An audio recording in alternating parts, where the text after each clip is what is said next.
We begin with our hero, who looks like he has lost his life while playing a video game. He comments that he got too excited while playing the game, and he accidentally ended up tripping after coming to the climax. He doesn't really remember what happened after that, but it seems as if he has been taken to some kind of spiritual realm, and he is still playing video games here as well. On top of that, he has found himself an entertaining new gaming partner in an old man. He does not know who he is or why he has been brought to this particular realm, but he enjoys gaming and competing with the old man whenever he can. They have become like gamer buddies now, but the funny thing is that our hero keeps losing to the old man again and again. The old man mocks him for his constant failures, and that's when we learn that he is actually the creator of the game, which is called Grustheim. What's actually more shocking is the fact that this old man is none other than God himself. Our hero is unable to believe that the creator of his favorite game is God. But he is right in front of him, so he can't deny the truth. On top of that, he can actually see his own dead body, so he knows that he is actually in the spiritual world right now. Now, God tells our hero that he was pleased to see how much he enjoyed playing his games. As a matter of fact, he was shocked to see that his gaming buddy genuinely forgot to eat and sleep at times while playing the game. God was watching him the entire time, and he couldn't stop smiling. Our hero says that he did enjoy playing Grustheim, but he felt that the cover art was too low budget. He also wishes that God play the games that he enjoys other than Grustheim. However, before they can continue to the next round, we see our hero's body disappearing. God laments that his time here is up, and he will have to be reincarnated into the next world. He does not want to say goodbye, but he has to play by his own rules, so God tells him that he is vanishing because his body is completely gone. This means that his soul will now find a new body, so our hero thanks God for all the matches they played against each other. God is also happy to have played with him, and then they bid farewell to each other. With that, our hero vanishes into thin air, and his gaming console drops to the spiritual floor. God is sad because he has come to love the player who has ended up loving the game he created.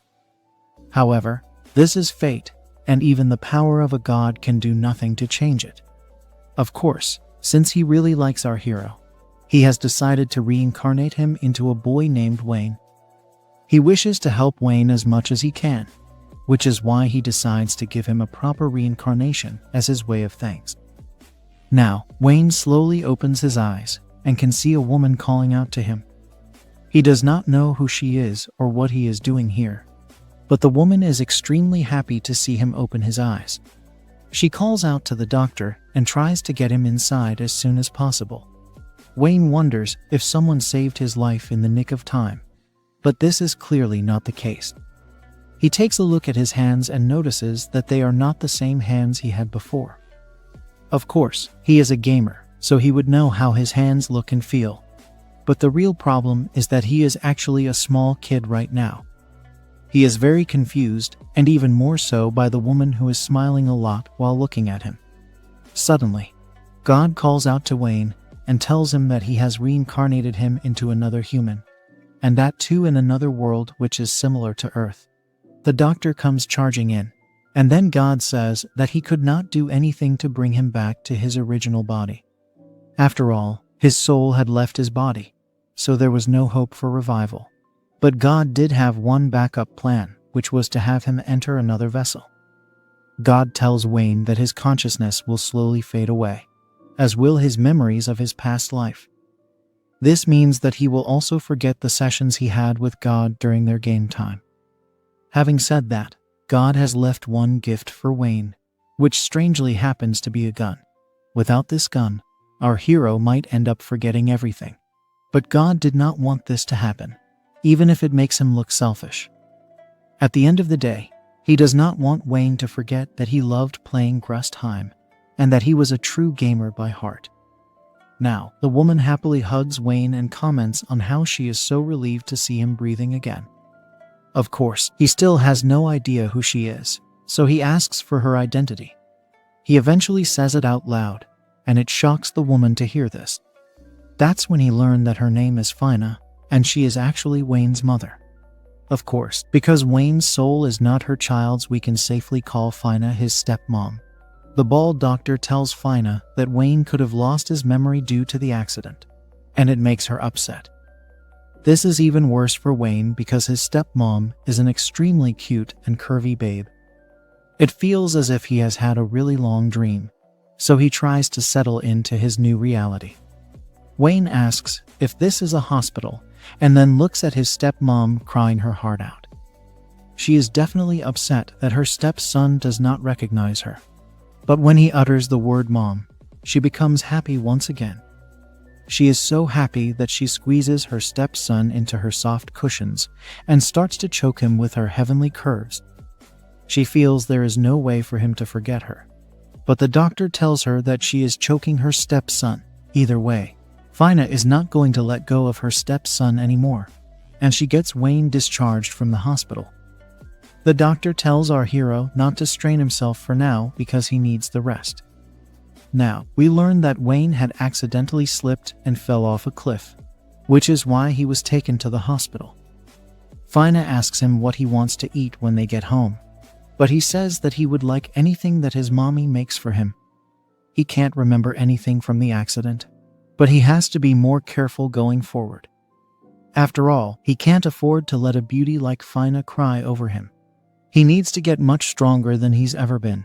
So Wayne sets himself on a mission for this new life. He has to be like the hero he plays in his video games, who is capable enough to take down a dragon. Now, we move to Wayne's house where his stepmom tries to feed him herself. He says that he can eat by himself, but Fina insists on feeding him because the doctor did tell her stepson to take it easy for now. She is very loving in her approach and is the perfect stepmom for any teenage boy.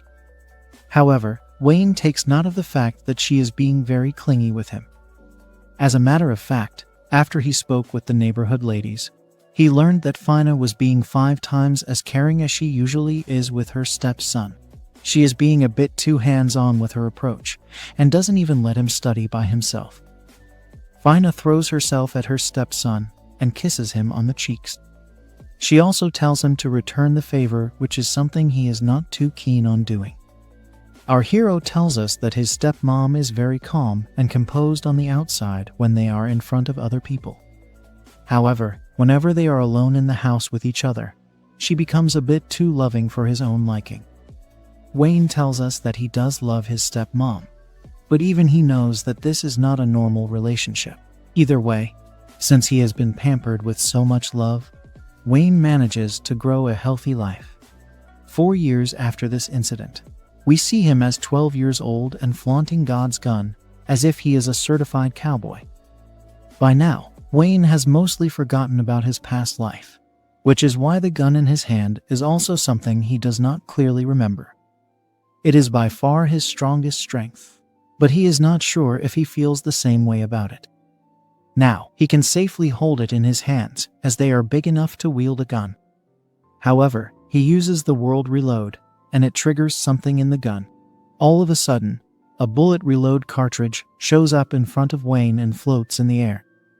Soon enough, it goes inside the gun, thus making it locked and loaded.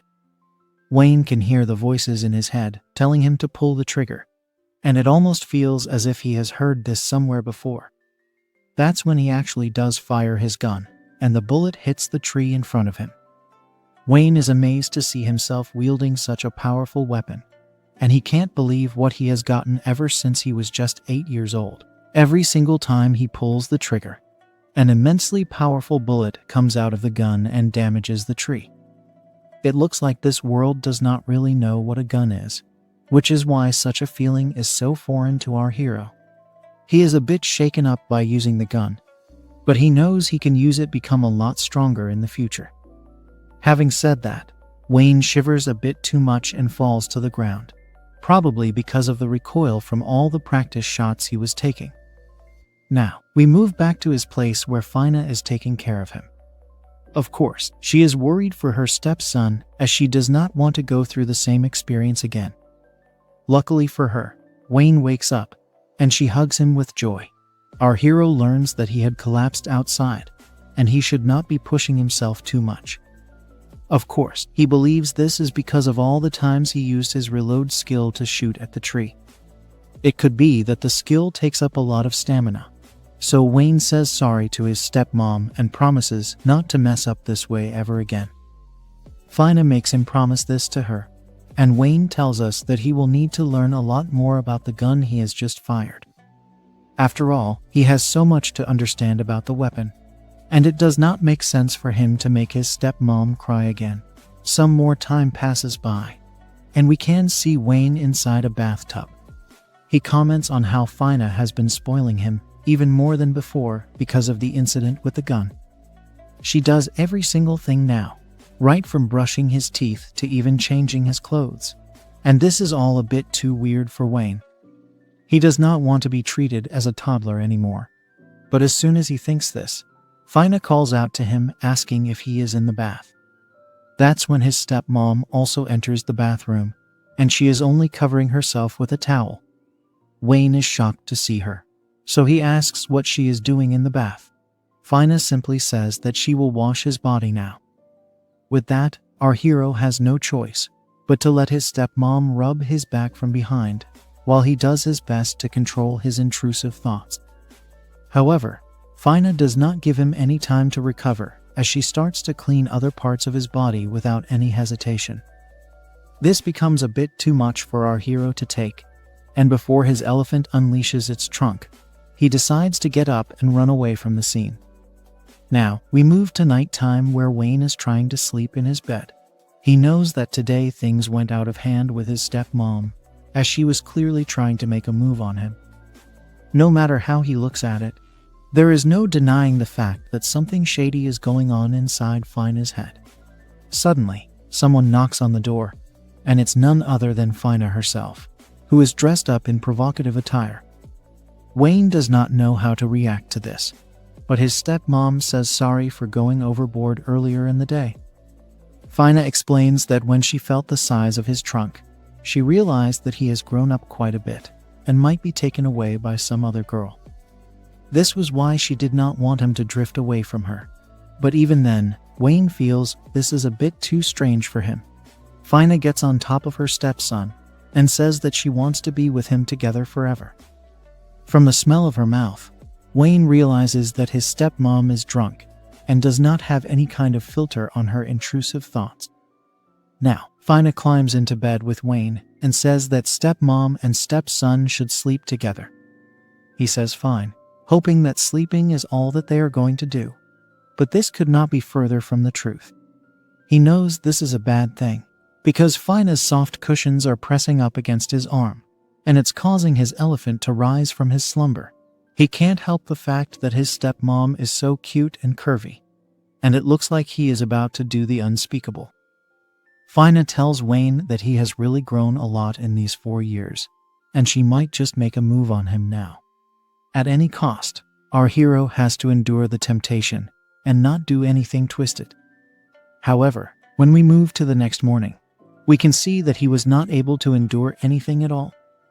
The stepson and stepmom had become official residents of Alabama due to their lewd acts last night. Fina looks at Wayne with a smile and says happily that they were able to do what she was wanting to do for a while. It turns out that Wayne released his trunk's water into his stepmom's well, and even though she wanted him to do it, she says that he has to take responsibility for it. He wants to know what she means by this, so she says that he should stay by her side and never leave her alone. It looks like Wayne has found himself a new twisted mission now. And then we move to his stepmom getting him ready for some training. She asks him what he wants to be in the future, but he asks her why she wants to know this all of a sudden. She says that he has become an adult now, so he needs to think about his future. He says that he would like to travel to other places and become an adventurer. After all, that is what usually happens when a boy is reincarnated into another world. Fina does not seem to mind this at all, and she says that it would be a good idea to attend a military school. Wayne asks if Fina wants him to become a soldier, but she says that it would benefit him to train and get qualified for the military reserves. The stepmom adds that there are many uses for this qualification, especially if Wayne wants to travel and explore the world. If there were any newly discovered ruins, caves, or caverns, then it will be a lot easier for him to gain access to them if he is a military reserve. We learned that a lot of people attend the academy and get the necessary qualifications to become adventurers in this world. This is mainly popular because exploring dungeons can be a lot of fun over here. Wayne finds these things interesting, so he decides to go ahead with the military academy. Fina says that he will need to attend the academy starting next year, but since it is a boarding school, he will have to live in a dorm along with the other students. Wayne asks if his stepmom is fine with this, but she says that she can bear it as long as it is for her stepson's future. He thanks Fina for the understanding, and then they decide to begin training for the enrollment starting tomorrow. With that, our hero finally began an actual mission in his new life to become an adventurer and sort out his future. We learn that Fina is actually a very skilled person when it comes to art of magic and combat techniques. Wayne puts in his best efforts to learn about magic spells, body training, fighting skills, cooking, and even late-night bedroom skills. Time passes by in a jiffy, and before we know it, our hero is ready to go to military school and become a proper soldier. His stepmom asks him if he is forgetting anything and offers to check for him, but he says he has everything in place. He is thankful to his stepmom for being kind and sweet to him all this time, and even she is glad to see her stepson turning into a fine young man. Now, the magic bus arrives, so without further ado, it's time for Wayne to say goodbye to Fina. He knows he won't see his stepmom for a while, but it's time for him to go at last. Wayne sets foot into the bus, and with that, he says goodbye to Fina, who also tells him to have a safe trip. Wayne does feel weird that his stepmom is not being too emotional over seeing him leave. But then again, he knows how much she loves him, so it could be that she is simply trying to put on a smile for him, not to feel bad about going away. With that, he promises to become so strong that even his stepmom will be shocked to see his progress once he's back. He admits that he does not know how a military school works, but he is ready for the challenge and is going to take it head on. Meanwhile, we see Fina waking up in the morning and getting her stretch on.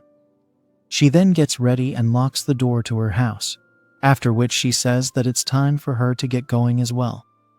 That's when we learn that for 3 years, the door to her house was never opened, thus making the whole thing weird once again. Now, we see the military school, which is called Memphis Military Academy. The announcer welcomes all the students to this place and says that they will all be spending their next 3 years over here. He states that there will be a lot of difficulties and hardships for the students, but they will become true soldiers by the end of this program. The bald announcer goes on to talk about some different philosophies, explaining what it's like to be a good soldier. The bald man says that he wishes for all the students to graduate with flying colors, and then he concludes his speech. Now that the formal talk is done with, a cute girl takes over proceedings and decides to show everyone around the dorm rooms in the campus. As far as Wayne is concerned, he can see that he is the youngest person in this entire school, so he can be taken as an easy target. She starts with a school building which anyone can enter though the first door. They also notice a flower bed on the side, and she says that there is a separate beauty committee that looks into it. The group is then taken to behind the dorm, where lots of fights and other tussles usually happen. The cute girl says that such conflicts should be avoided, as they can result in getting expelled from the school. Also, if anyone sees anything, then they are expected to inform teachers about it. After that, the final spot is the dorm entrance, and the girl says that she is going to hand out all the information material, so the students should get in line. This is all fine to Wayne, as he can only think about doing well these 3 years and then coming back to his stepmom. After the material is handed out, the cute girl tells the students to go to their rooms and greet their senpais. We learn that the dorm has 3 floors and each room is usually shared by around 4 students. Out of these, one is usually a junior, while the other 2 or 3 students are seniors. There is a lot of furnishing in these rooms, which includes 2 bunk beds and other such items, so the students are encouraged to share with each other. Wayne does not like the fact that he has to share his room with seniors, as it would have been much better if he was with a classmate. Suddenly, the bald announcer comes up to him and asks what's up with the worried look on his face. He wants to know who this bald man is, so he asks for his name, and he says it's Norman. He seems to know that our hero's name is Wayne, which alarms him a bit. After all, there is no reason for him to know this name, but Norman says that there are only 2 students that have been enrolled at his age. There's obviously Wayne, and there's another girl named Sharon. Norman points to her and also points out that she is very cute, so Wayne should do his best to get along with her. Norman offers to help Wayne get along with Sharon as well, and our hero can't stop thinking about how pretty she is. He realizes that even though this is a military school, he should not forget the fact that everyone here is young.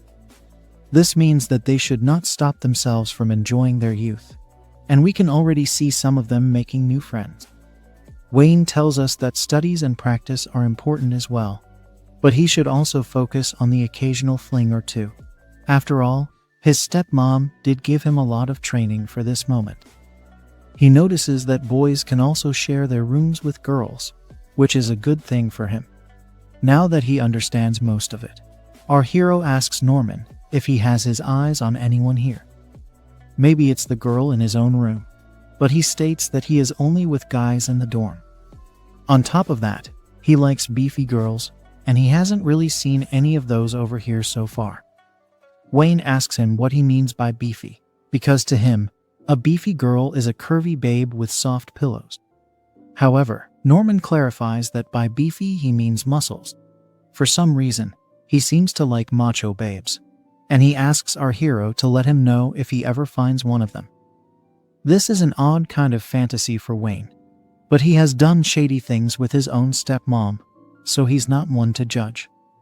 Norman tells our hero that he is a good guy, so they enter the dorm together and check for their rooms. Norman heads in his own direction and hopes to see Wayne in class the next day. Now that he is alone, Wayne starts to feel a bit nervous again, and he learns that Sharon also doesn't really have anyone to talk to. If that's the case, then it would have been great if the both of them were together. Anyway, he has to move forward, so he finds his own room, which is 208. Wayne hopes his seniors are nice, and with that he enters the room after asking to come in. It turns out that he is greeted by an extremely cute and curvy babe who refers to him as Freshman Cunt. Wayne is still trying to digest the fact that he is sharing a room with a girl. But then we learn that there is one more curvy babe in the form of Edna who is in bed. The cute girl tells Edna that a new kid has arrived, so Wayne bows down to them and says that he is in their care now. He introduces himself, but the cute girl tells him there is no need to be so stiff with her. She then tells Edna to come and say hello as well, but she simply shows some sass and turns over. The cute girl comments that Edna has a bit of a temper, so there is no need to take her behavior seriously. Wayne takes note of this and wonders if his first interaction with Edna has gone well.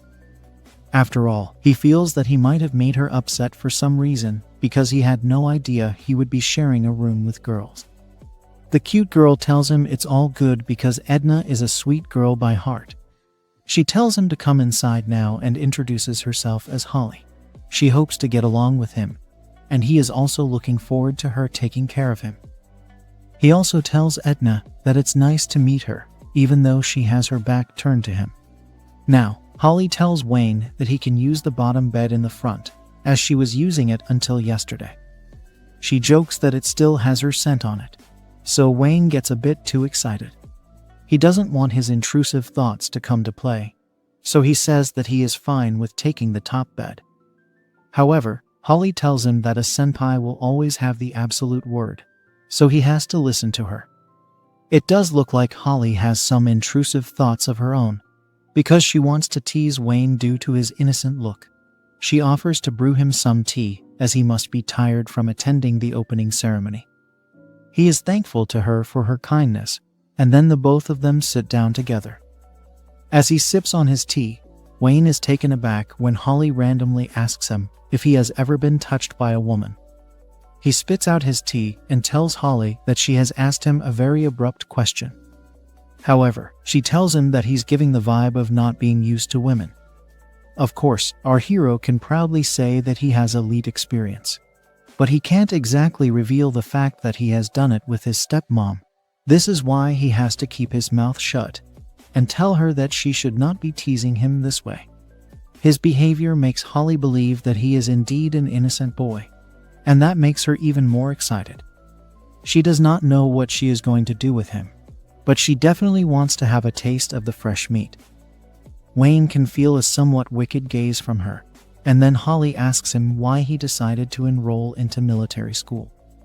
She feels it must be because he wants to become a soldier, and then she is about to say something. But at that very moment, our hero says that he wishes to join the reserves. Hearing this suddenly makes Edna wake up, and this shocks Holly more than anyone else. Edna refers to Wayne by his name and asks him to lend his face to her for a bit.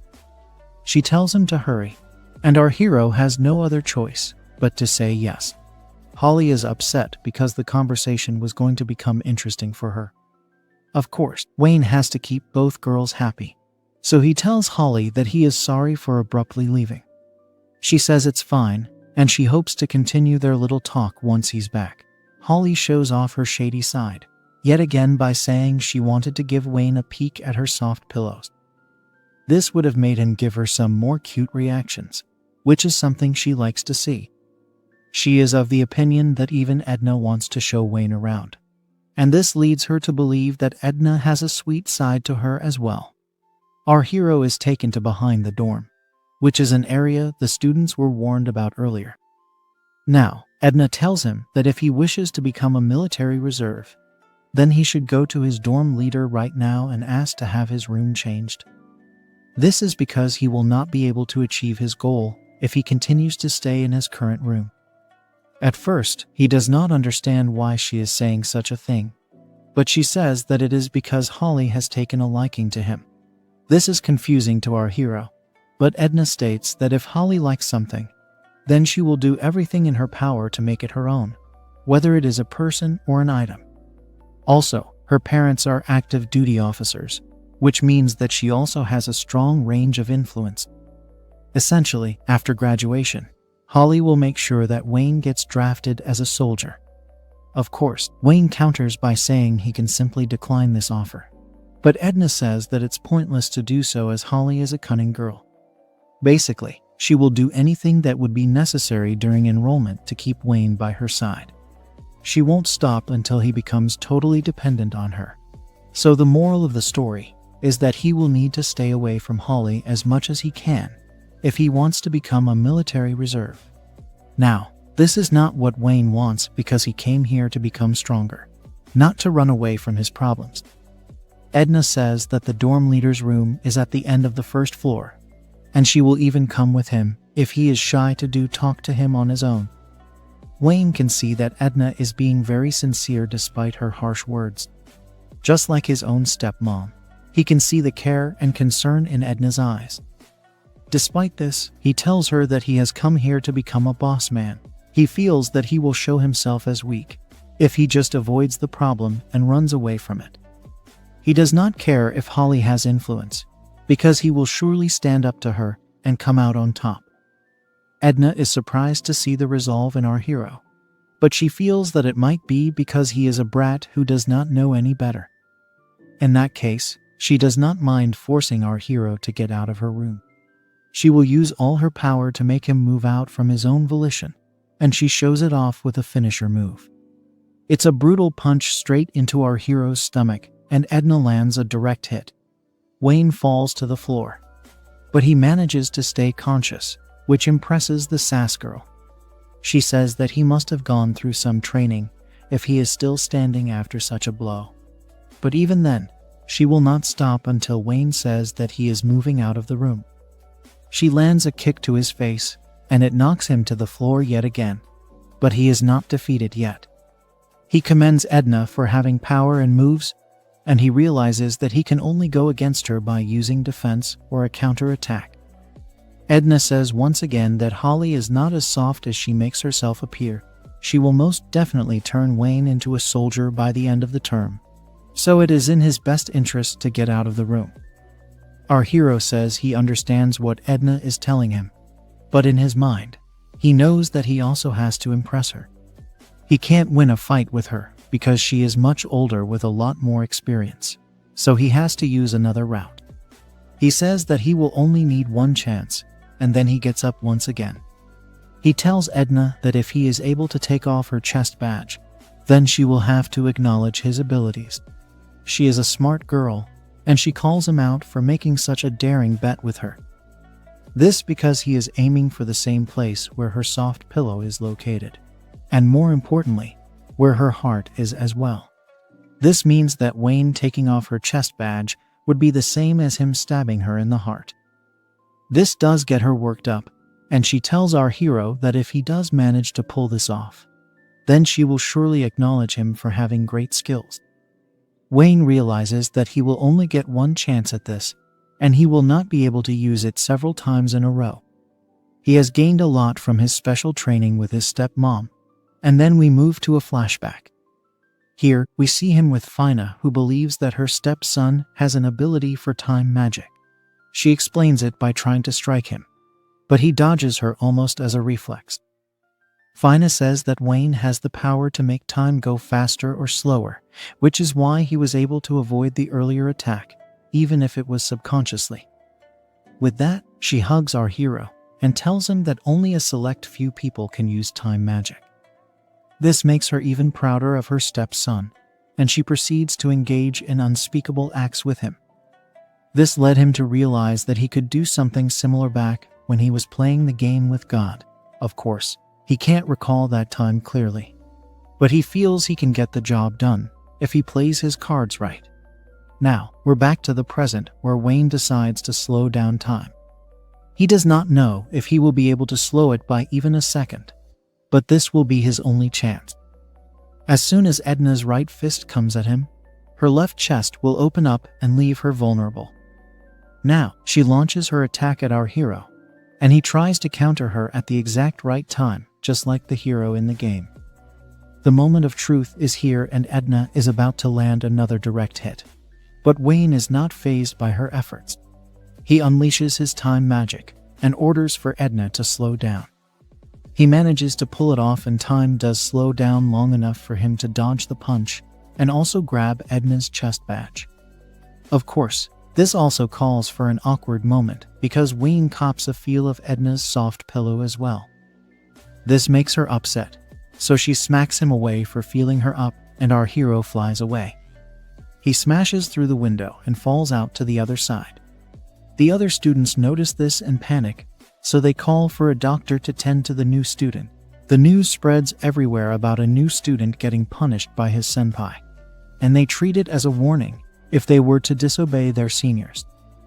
On the other hand, Holly is wondering why Edna and Wayne are taking so much time as she has finished off all her rice crackers. Later, Wayne wakes up in the infirmary, but he's still uneasy as he had taken a string of finisher moves from Edna. He doesn't know where he is, but then he sees a cute girl coming in and asking if he is awake now. That's when he realizes that the girl in front of him is none other than Sharon herself. He introduces himself and says that he is one of the youngest students here, just like her. She says that she is aware of this as Norman has already told her about Wayne. Our hero is a bit confused to hear his name, but Sharon says that Norman had asked her to look after him. Now, Wayne finally remembers the thrashing he took from Edna, and he realizes that he is in the first aid room. He hopes he didn't make Norman worry too much about him, and then Sharon asks him if he was done in by Edna. He confirms this, and then Sharon says that she has not heard too many nice things about the sass girl. Wayne wants to know more, so she says that ever since Edna has enrolled here, she has caused problems for a lot of people. On top of that, she has also left a lot of people in tears due to her violent nature. Of course, Wayne does not feel that is correct information because he could sense kindness from Edna, even if she was hitting him at full force. Sharon will not say anything to this, if it's how our hero really feels. But now that he's awake and well, she can go back to her room. She tells Wayne that Norman was the one who carried him to the first aid room, as he was extremely worried about his friend. She tells him to make sure he thanks his bald friend for his help. Wayne thanks her as well, and then he thinks back to how Edna's eyes were similar to those of his own stepmom. They were filled with care and concern, which is why he has faith in her kindness. At this very moment, Edna walks into the room and strikes a pose looking as curvy as ever. She asks Wayne if he is okay, and he says yes, but he has another motive in mind. Seeing that she has a lot of experience with training, Wayne feels that he should stick to the sass girl if he is to become stronger. He bows down to her and begs her to train him as her disciple. Of course, there's the chance of her saying no, but she surprisingly agrees to his proposal without any hesitation. Wayne is also shocked to see how easily she has agreed to his request. But she says that she will do it as long as it is what he wants. However, she maintains that he should not expect any soft behavior from her, because she will be very strict in her methods. Wayne has no problem with this, so Edna asks him to rest a bit more as it will affect his training. She puts her hand on him, and it feels nice and warm, so he relaxes in bed. Such a feeling is pretty much the same as Fina, so it brings back fond memories to our hero. Training starts the next day, and just as we had expected, it's very hard and unforgiving. Not that it affects Wayne in any particular way, because he is ready to give it his all. He still has another 200 punches to practice, but he says yes to Edna without even hesitating for a second. He realizes that even though he has trained quite a bit with his stepmom, he still has a long way to go when it comes to combat skills. Edna keeps adding more reps onto him when he messes up with his posture, so Wayne has his task cut out for him. Doing such an intense exercise right after waking up is harsh, so our hero needs to rest his arms. Edna says that he has gotten a bit better, so they will do the same thing next day. Wayne says yes as usual, even though he knows this might be harder than what Fina had taught him. Now, in a shocking revelation, Edna has made breakfast for Wayne, and she even offers to feed him as he is unable to move his own arms. He can't believe what he is seeing, but Edna states that she's only doing this because eating is also part of his training. The food is really tasty, and he compliments her for the food, but Edna reminds him that flattery is not going to make her any softer. Now, we learn that there is actually a proper reason for Edna being so agreeable with our hero. A flashback shows us that the sass girl was summoned to the main council of authorities of the school. They bring up her assault on Wayne earlier, and use this chance to remind her about the multiple other violations that they've caused in this school. They can't overlook this issue, especially because it is a new student she has attacked. Keeping these things in mind, the council tells Edna that they will have no other option but to expel her. Naturally, this is a huge problem for her, but the council is ready to strike a unique kind of deal with her. Since she is such a talented girl who is revealed to also possess time magic, they don't want to let go of her and such important powers. It would be a waste to do such a thing. So the council tells her to follow 3 points on a pledge that will be signed by her. If she is able to do this, then they will make sure to turn a blind eye to her recent outrage. Now we are back to the present, and Edna is thinking about the nature of the condition which has been given to her. On top of that, the council member who gave her the pledge is not someone she knows. She could also sense a strong bloodlust coming from her, so it could be possible that this instructor is Wayne's stepmom. Anyway, we learn that the first condition is to look after Wayne, and that includes treating him as if he is some kind of lover. Now, we see Edna wiping a stain off our hero's mouth, and it almost feels like she is indeed his lover girl. Now that he's done eating, Edna tells Wayne that he should get some rest, and he can use her lap for his head. They can resume training once he's done with his rest, so he thanks her for being so sweet to him. Now, Edna tells us that she has never kept a man company before. She thinks that if Holly was in her place, then it would have been a piece of cake for her. She even imagines Holly mocking her for not knowing the touch of a man. Edna gets annoyed simply by imagining Holly's smug face making fun of her, and this anger pushes her to resume training with Wayne.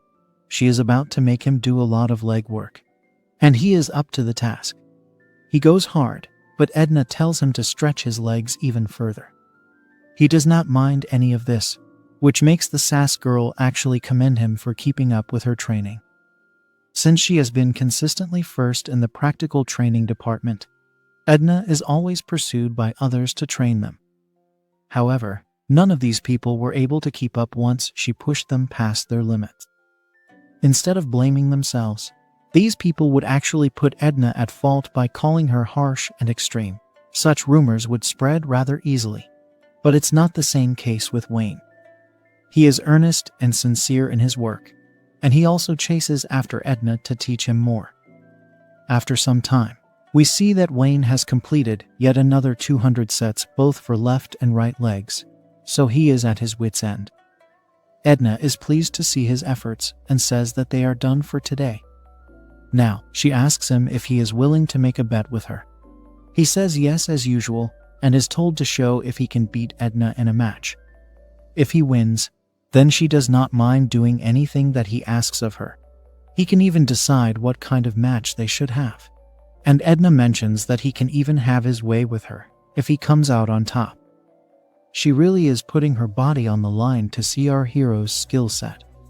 Of course, this is mainly to motivate him better. So Edna asks Wayne if he wants to place this bet with her.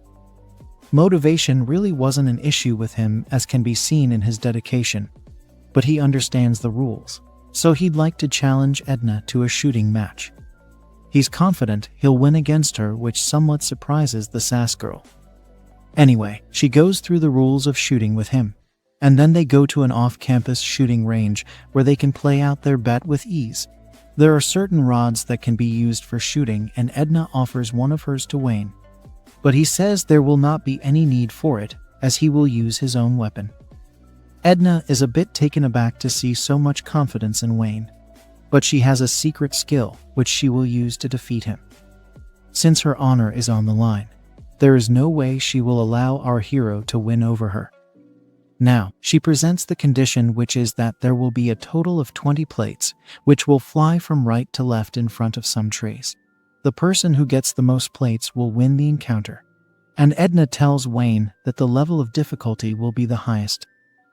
Wayne actually says that he wanted this kind of situation, so Edna prepares to go first. She takes her stance and prepares to fire at the plates the moment they are launched into the air. This is the moment where Edna reveals she has time magic as she unleashes the acceleration attack. It's a brutal display of skills, and she is able to hit a total of 19 plates in front of Wayne. Wayne realizes that what he just was time magic, but Edna is busy telling him that she has gotten a near-perfect score. He is impressed by her skills, especially because she is using the opposite of his skill. This also leads him to realize that the reason Edna is able to pack such a strong punch is because she uses the accelerator move on her attacks. The sass girl now tells Wayne it's his turn to go for it, but she doesn't mind if he wants to give up. After all, he will need to hit all 20 plates if he is to win this bet. Wayne is not one to back down from a challenge, so he proceeds with the bet and brings out the god gun. Edna takes a look at it and seems to recognize what it's supposed to be. Our hero takes his position and is ready to shoot, so Edna stands back to see if he can actually walk the talk. The plates are unleashed with maximum difficulty, but this is a piece of cake for Wayne.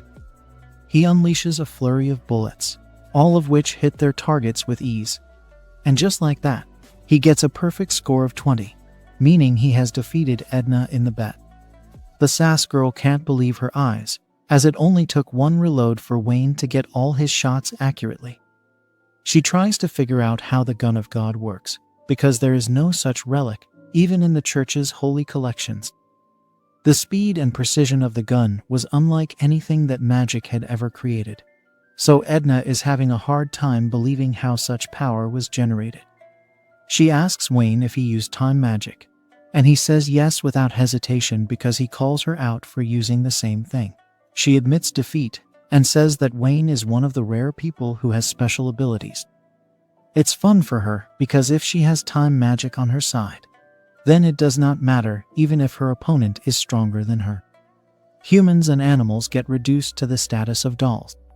However, if this is the case with Wayne, then Edna does not need to train him. She asks him if he can activate his skill with time, and he says that he can only control it when he concentrates. The sass girl tells our hero that if she did not have time magic, then she would have just been a weak woman. She feels that a person like Wayne does not need her assistance if he can control his powers. However, he begs to differ as he believes it takes a lot more than time magic to be strong. He goes on to tell Edna that all of her martial arts and body training methods have helped her enhance her skills along with her time magic. After all, if she did not push herself so much, then she would not have been able to shoot accurately or strike with proper technique. He then hugs Edna and tells her that she should not think of herself in such a way. He considers her to be strong even if she did not have time magic, and this shows a softer side of our hero. Even though he sleeps with his own stepmom, he asks her to continue training him because he wants to gain her technique. Edna feels all kinds of feelings, but she eventually agrees to continue training Wayne. Now, we move to the nighttime in Wayne's room, but he is looking very shy and reserved in front of Edna. This is because she is going to do unspeakable things to him. She says that since she lost the bet, Wayne is free to do whatever he wants with her body. Our hero, however, says that he did not ask for this. After all, he still has his curvy stepmom in mind. Edna reasons that he should not have a problem with it, because such acts are every man's desire. Also, she wants to use her intrusive thoughts as a way of training him. Wayne says that Holly could enter, but Edna says that she won't come in today. A steamy session follows, and Edna says that she does not care about her contract anymore. She wants to violate our hero of her own free will, and that's exactly what happens. This is because the only man who is able to understand her strength is Wayne, and she does not want to be alone anymore. She will most definitely not hand him over to Holly, and then we shift to a girls' sleepover where we see Holly with her friends. She sneezes all of a sudden, so her friends ask her if she is all right. Holly says that she must be sneezing because someone else is talking about her. Either way, she wants to continue the conversation they were having, and we learn that the girls were talking about Wayne. Holly says that she finds him really cute, and the other girls agree with her. As a matter of fact, they consider sharing him with each other for one big party, but Holly says that won't do for her. She feels that only she should get access to our hero, because she believes he is a cute boy who has been untouched by women. This seems to be a fantasy for her, which is why she does not want to share him with anyone else. She also wants to make him do all kinds of things to her, so that he completely falls under her control. Of course, she does not realize that Wayne has now managed to clap two sweet and curvy babes like a total boss, but that's a different conversation. The other girls seem to be scared of Holly, so they simply give in to her request and don't raise any other kind of concern. They are just grateful that Holly is spending time with them, so they put this issue aside and go to sleep. How is Holly going to try to bring Wayne under her control? Will he and Edna become full-time lovers? Also, what is the deal with his stepmom Fina? Like, share, and subscribe if you liked this video. Show it some love, and I'll make part 2 if you want me to make part 2. Until then, see you next time. After all the shady activities have been dealt with, we see Edna freshening up, and then Holly shows up. She tells Edna that she has done well with her training today, but she does not see Wayne anywhere. Edna tells her that Wayne has gone to shower as well, since even he must be feeling very dirty after all the things he had done to her. Since Holly is interested in taking away our hero's innocence, she asks Edna if she can be alone with Wayne today. She even confesses that she can't get our hero's elephant out of her mind. But Edna has to break the news to her that she and Wayne have done the unspeakable. Of course, Holly can't believe that such a thing has happened, and she laments that she can't tease our hero anymore. She actually wanted to take Edna's innocence as well, but it's a bit too late for that now. Suddenly, Holly talks about two kinds of flowers that exist in this world which can be plucked, but Edna is clueless once again. Holly then says that if she engages with Edna and Wayne at the same time, then in a way, she will take the credit for that particular act. Edna is not interested in this at all, and then she tells Holly that she intends to become Wayne's lover. This is a big shock, and even though Holly is Edna's friend, she is not going to let her take our hero away from her. Edna then says that even Wayne might have a thing for her, so love is not a bad thing at all. She blushes while saying this, and Holly realizes that she has now become attached to Wayne. It's becoming a bit too much for Holly to take, so she scolds Edna and runs away after calling her a cheater. Edna did expect this revelation to cause some kind of trouble, but she is fine with taking whatever risks are necessary to protect her lover boy. Now, we shift to our hero, who is still cleaning off all the shadiness from his body. He could never believe that he would get to do it with Edna, and she happens to be a bit different from his stepmom as well. If he has to nail it down, then Fina's body is very soft and curvy, while Edna has larger pillows and a nicer bottom. Simply thinking about these two babes makes Wayne all hot again, and he has not been able to cool down from his earlier session. He has to hurry up and change before he misses class, but he does not realize that someone is here to kidnap him. Our hero passes out from a toxic agent, and he wakes up seeing himself trapped as a hostage. The culprits talk about how they were fortunate not to have been caught by anyone while they kidnapped Wayne.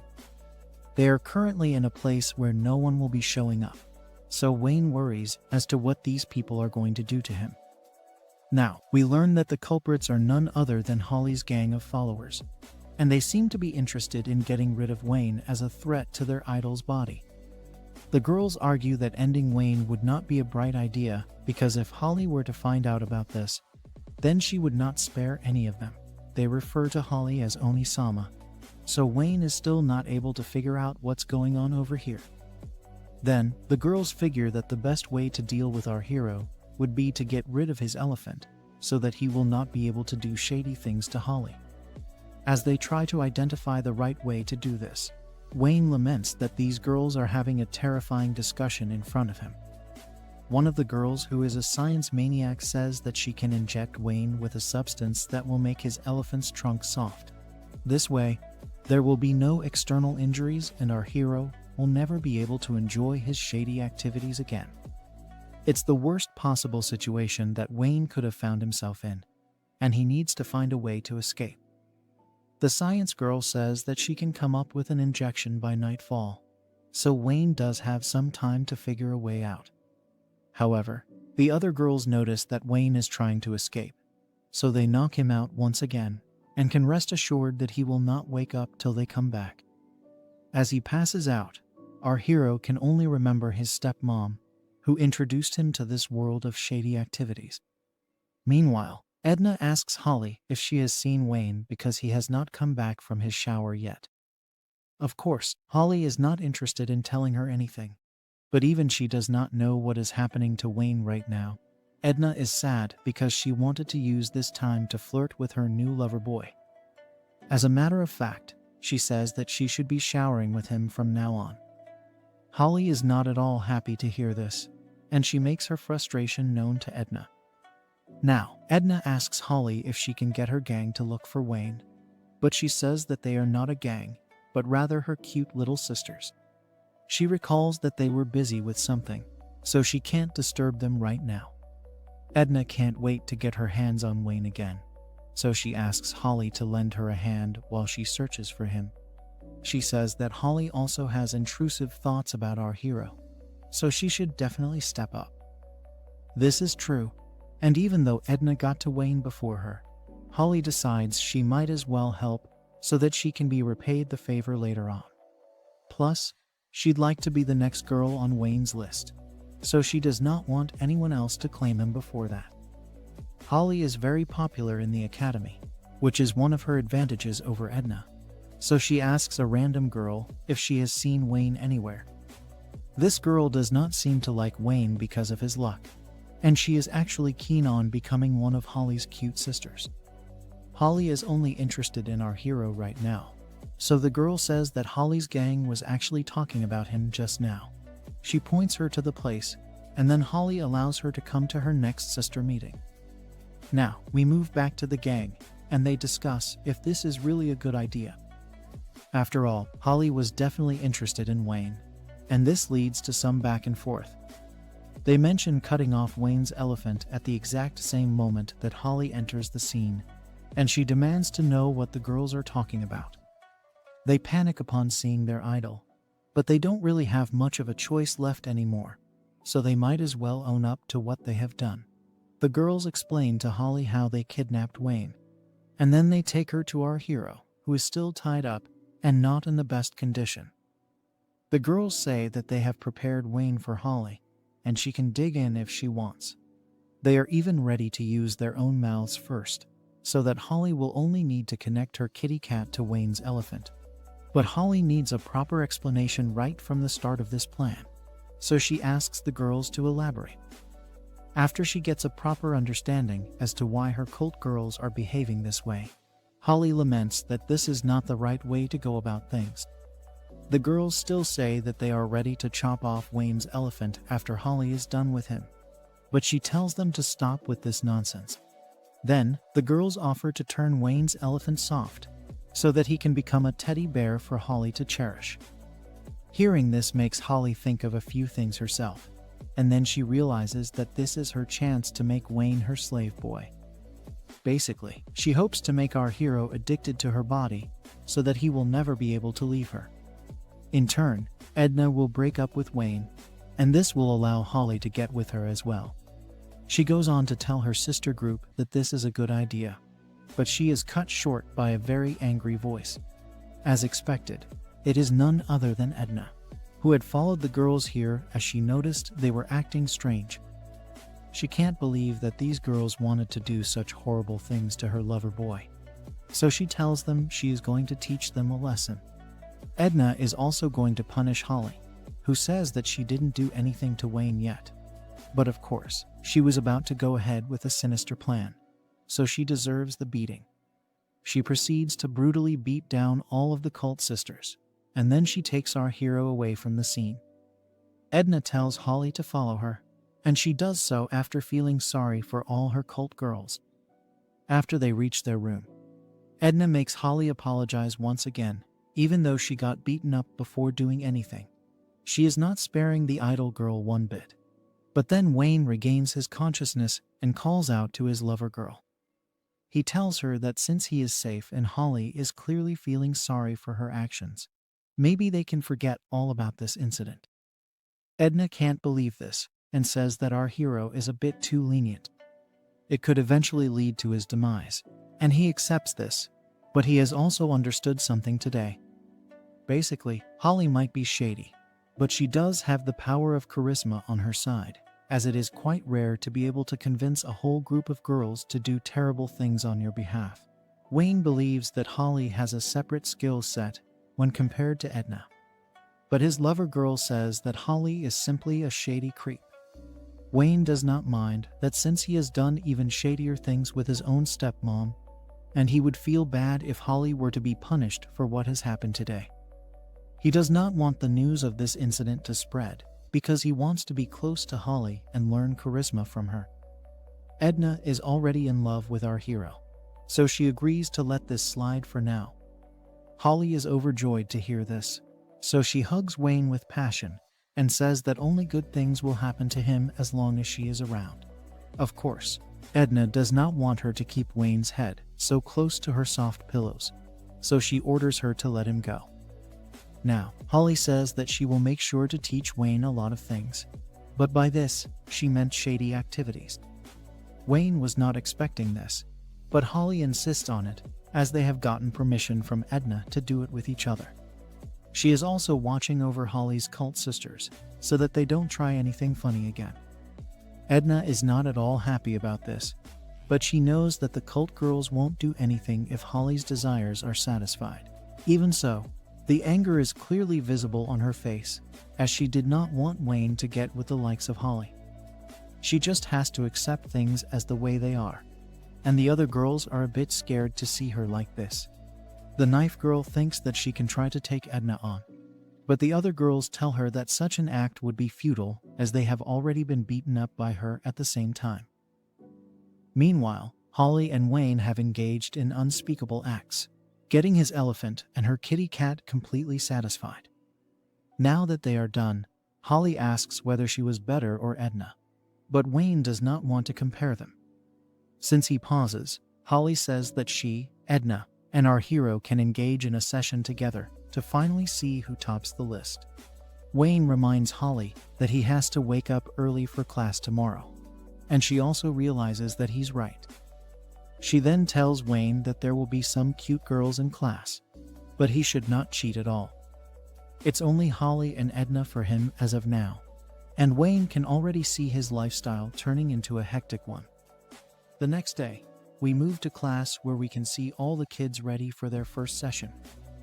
Wayne is also here, but he can see that most of the kids have already made friends. He was not able to do this, because he was busy doing shady things with Edna earlier.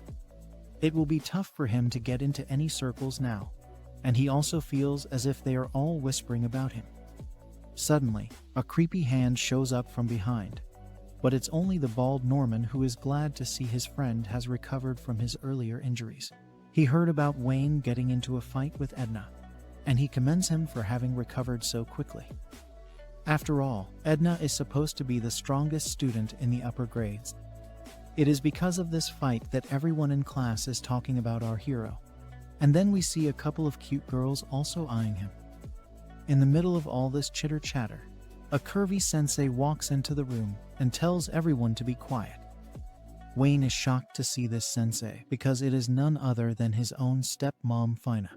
She is wearing a mask to hide her face and says that she will be taking over as the assigned instructor. It's time for introductions, but while the students talk about themselves, Wayne wonders if this is actually his stepmom. Fina sounds very harsh and stern over here, which is not at all like the way she used to be around our hero. It has to be Wayne's stepmom, because there's no way this is a coincidence. Now, it's time for a boy named Edward to make his mark, and he starts off by praising his own combat abilities. He then tries to act like a player by saying he's nice to girls, especially if they're cute.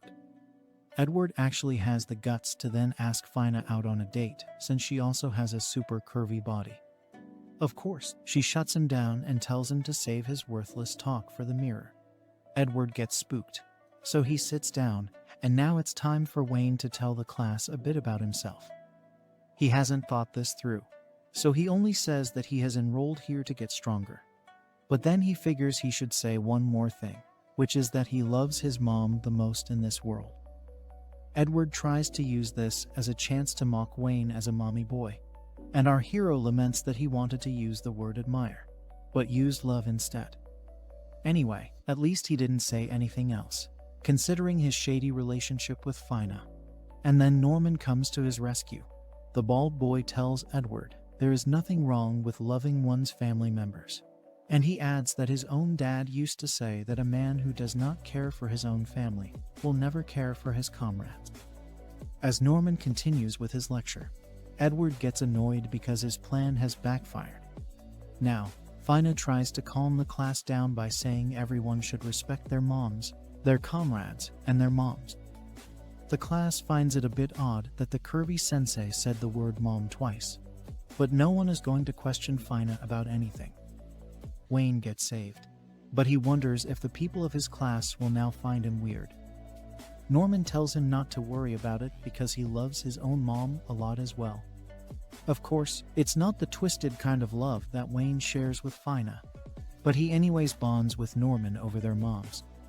Fina tells both the boys to keep quiet, and this makes Wayne feel that it can't be his own stepmom because she is a lot kinder than this. Now that the intros are done with, Fina decides to begin with some sparring in order to gauge the students and their abilities. Since she is also a close combat instructor, she orders everyone to move to the training hall immediately. All the kids obey Fina in unison, and then they find themselves inside the hall. The curvy sensei says that the kids will have to spar with her, and they should not hold back. Fina asks someone to step forward, but nobody has the guts to challenge her. In that case, she decides to pick her first victim, and it happens to be Edward because of all the confidence he was showing earlier. At first, he says that he can't raise his hand on a cute and curvy babe, but Fina does not care, and she asks a girl named Sharon to give the signal to begin. Edward is not ready for this, but he decides to go easy on Fina as he does not wish to harm her. Of course, he has no idea how skilled Fina is, and she launches a soft attack on him instantly. Edward is taken down, and then the curvy sensei mocks him for being so frail. It looks like his confidence was nothing more than just talk, and this ticks him off, so he decides to get serious. Edward declares that he was going easy on Fina because she is a woman, but now he will use his full power punch, which is strong enough to take down bears. It's of no use because Fina simply trips him, and then lands a direct kick onto his face, causing him to get knocked out. Norman comments on how brutal this kind of hit can be, but Fina is already looking out for her next opponent. The bald boy decides to go next, but Wayne warns him because he knows how skilled his stepmom is. Norman says that his muscles are not just for show, and he is going to prove that right now. He and Fina engage in a show of strength as they hold hands and push against each other. Norman is surprised to see so much strength in such slender arms, and even Fina confesses that the bald boy is as strong as he looks. Norman begins to gain the advantage as he pushes Fina back with his brute force. But the curvy sensei knows that combat is not just about strength. She lands a finisher move on Norman by grabbing his shirt and slamming him to the ground when his guard is down. Wayne goes to Norman to check on his buddy, and luckily, he is all right. Fina commends Norman's strength, but she says that he still has a long way to go when it comes to skills. Next up is Wayne, and he's already sweating because he knows that Fina is a lot stronger and faster than Edna. There's no use in trying to attack her head-on, so he remembers his fight against Edna when he won, and he tries to use the same method against Fina. Our hero gets into a position to attack, so Fina prepares a counter. He was expecting this, so he slows down time to make sure he lands the first blow. The other girls of Wayne's class are amazed to see that he has been able to land a hit on the curvy sensei. However, our hero realizes that his attack did not go through to Fina, as he was only able to smack her shirt. She managed to pull her stomach inside in order to avoid a direct hit, but she still commends Wayne for being able to land a blow on her. However, since this attack had no effect, Fina calls Wayne weak and charges at him for a finisher move. She grabs his body and slams him to the ground, after which our hero is put into a chokehold. The other students worry for him, so they tell Wayne to tap out. But then Fina whispers into his ear and asks him to come to her room later. Wayne is bamboozled because the sweet voice he just heard is none other than his stepmom. His doubts are finally cleared as Fina tells Sharon to mark Wayne as passed, and then she takes her on. Later, our hero goes to his stepmom's room, but still can't believe it's really her. Fina calls her stepson mean, because he should not have expected anyone else. Wayne counters that Fina was being really mean and cold in class. On top of that, she showed no remorse in beating up everyone during the training session, especially Edward. However, Fina says that this was only because Edward was trying to make fun of Wayne for liking his own mom. The curvy stepmom is holding our hero in a shady position, and then he asks her how she became an instructor at this school. Of course, she does have a lot of skills, but she also seems to have some connections, which is why she was able to come to school so easily. The curvy stepmom then admits that she also used a bit of force to make her way in, because she did not want to be away from Wayne for long. Our hero gets this, but then he asks Fina why she has put him in such a shady position. She says that she wants to reward him for working so hard in school, and then she offers to give him a treat with her mouth or her soft pillows. Intrusive thoughts start flowing all over the place, and then Fina teases our hero by saying he loves his stepmom's pillows. Wayne tries his best to fight the temptation, but it's of no use when he's already been drafted into the Alabama army. Fina also tells him there's no point in trying to resist her, as he deserves to be spoiled after so much time apart from her. She notices that Wayne's elephant already has his trunk in attention, and our hero admits defeat because there's no way he can win against his stepmom. Fina proceeds to undress, and she seems to believe that her stepson has been holding it in ever since he came to this academy. Of course, that is not the truth, since he has been busy with Edna as well as Holly. Either way, Fina says that she will do tons of shady things with him now that she's here, and then she invites our hero to bed. Of course, Wayne is now in a predicament, as he does not know how to explain his new lover girls to his stepmom. How is our hero going to play this situation? Will he introduce Fina to Edna and Holly? Will they all have a group session together? Like, share, and subscribe if you like this video. Show it some love, and I'll make part 3 if you want me to make part 2. Until then, see you next time. After Wayne gets done with all the shady things his stepmom tempts him to do to her, it's morning time, which means that he needs to get to class as soon as possible. After the classes are done with, our hero rejoices over finally being able to get some rest. Norman shows up and asks Wayne if he would like to get some lunch with him, and he agrees. However, the Baldy also wants to invite someone else, and that happens to be Sharon. As he asks her to come dine with them, she wonders if she is actually getting the chance to sit and eat with Wayne, who at this point has become a babe magnet and is making every man on earth jealous of him.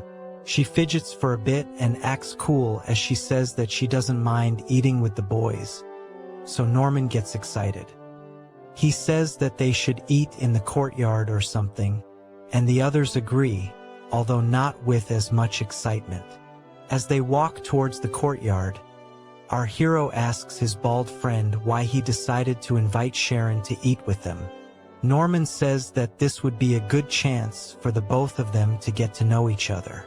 After all, our hero has become a very popular boy ever since his hit with the instructor, otherwise known as his stepmom. Of course, if the school knew what else he was doing to the instructor, then they would have probably made him the principal by now. Norman basically says that he wants to become a wingman for Wayne, and he advises him to make use of his stock while it is high. Once again, our hero is doing a lot with his stock when it comes to Fina, Edna, and Holly, so he doesn't need to worry about getting other girls. He even tells Norman that he has no desire to get with Sharon as of now. After all, there is a limit to the number of girls he can handle. However, the Baldy refuses to give up, and he tells Wayne that Sharon is indeed interested in him. All he needs to do is push a little, and he can hit the jackpot with her as well. Wayne is still not sure about this, but all the chatter between the boys makes Sharon curious, so she asks them what they're talking about. They shrug it off as unimportant banter, and then the trio heads over to the courtyard for their meal. The weather is quite nice, and Sharon seems to like it, so she says that it was a good idea to come here.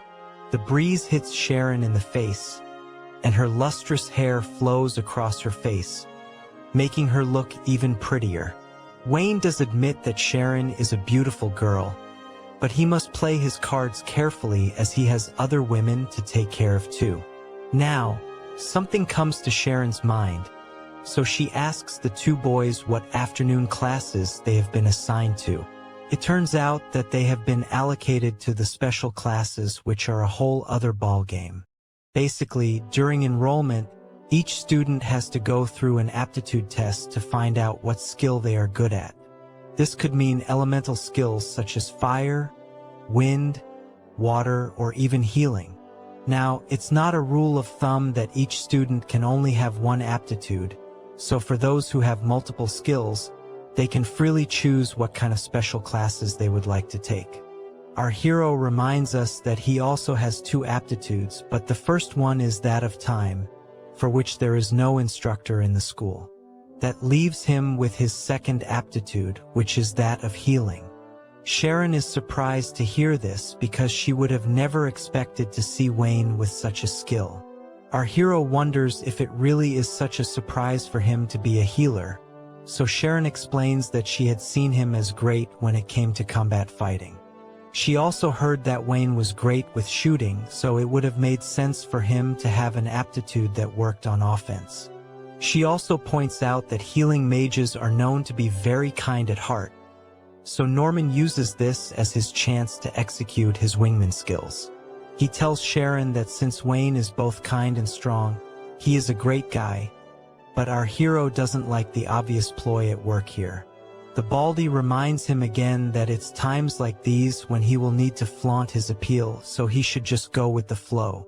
Seeing both these boys fool around with each other makes Sharon laugh, and she says that the both of them seem to be getting along very well. Anyway, Wayne continues by saying he will be going for healing classes in the afternoon, and then he asks Sharon what aptitude she has been given. She goes on to show the boys her skill by summoning a fireball to her palm, thus revealing her aptitude for fire. Wayne is amazed to see the size of the fireball in her hand, and he comments that if she can already do this, then she must be at a very high level. However, Sharon says that this aptitude does not fit her, prompting the boys to ask her why she thinks this way. She explains that fire makes a person seem passionate, but she is more of the dull and gloomy kind, so she feels that darkness would have suited her better. Wayne counters by saying he has heard people calling fire a primary element, which means that those who have it are supposed to be intelligent and kind people. He then says that such a skill fits Sharon perfectly, which makes her blush. She thanks our hero for his kind words, and there is already some kind of connection between them. Norman can see that his wingman techniques have borne fruit, so he teased the budding couple about not giving him enough attention. The both of them ask him about his aptitude at the exact same time, thus proving they are already in sync with each other. He goes on to say that he has the earth aptitude, which means that he is the sturdy type who can be relied upon. Norman agrees that he has been digging holes and filling them all his life, so he loves Earth. However, Sharon says that what Norman has just described is what prisoners usually do when they are punished. The Baldy agrees and says that it is this very reason why it's important to do such activities to raise the mind and spirit. He then asks Wayne if he would like to join him in digging, as this would also come in handy during battles. However, our hero decides to pass on his offer. Suddenly, the trio can hear the bell ringing, so it's time for them to get back to class. They tell each other to do their best before separating, and then we move our hero's healing magic class, which is inside an indoor practice hall. It is used for physical exercises other than combat training, and then we are introduced to the curvy sensei who is going to be taking these classes. Her name is Donna, and she has pillows that would make any boy fall in love at first sight. Everyone comments on these pillows, but Wayne looks at them like a work of art. He even compares them to Edna's, stating that if hers were boing, then these would be kaboom. Donna explains that everyone here may have the healing aptitude, but even this is broken down into several attributes. For example, when it is a case of bleeding via a cut, then it would be best to use fire healing to seal up the wound. If it is a case of broken bones or an exaggerated burn, then water healing will help cool down the injury and reduce the pain. Both processes may work, but it's all about knowing which type would suit the patient better. Wayne pays attention and learns that healing is not only about the injury in itself. Donna adds that when a battle is evenly matched, it's the healing that will eventually decide the outcome. The curvy sensei maintains that healers are extremely important, and any party that neglects its healers will never survive for long. Donna then reveals a big secret, which is that the military pays healers a much higher salary than their counterparts. This makes everyone a lot more enthusiastic about the role, because at the end of the day, money trees is the perfect place for shade. Now that the basics of healing magic have been covered, Donna-sensei says that it's time for the students to practice. Everyone is shocked to hear this because for them to use healing magic would mean that somebody will need to get injured. There's another observation as well, which is that our hero is the only boy in the healer group which is otherwise filled with girls. One of the students even says that if boils down to voting, then Wayne should be the one sacrificed because feminism suddenly vanishes when women are presented with accountability.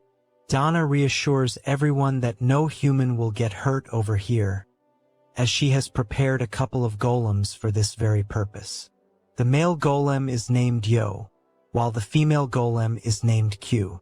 Wayne can't believe that these are golems because their body structures are very similar to those of humans. Donna wants to kick things off by healing cuts and lacerations, so she pulls out a knife and attacks the male golem.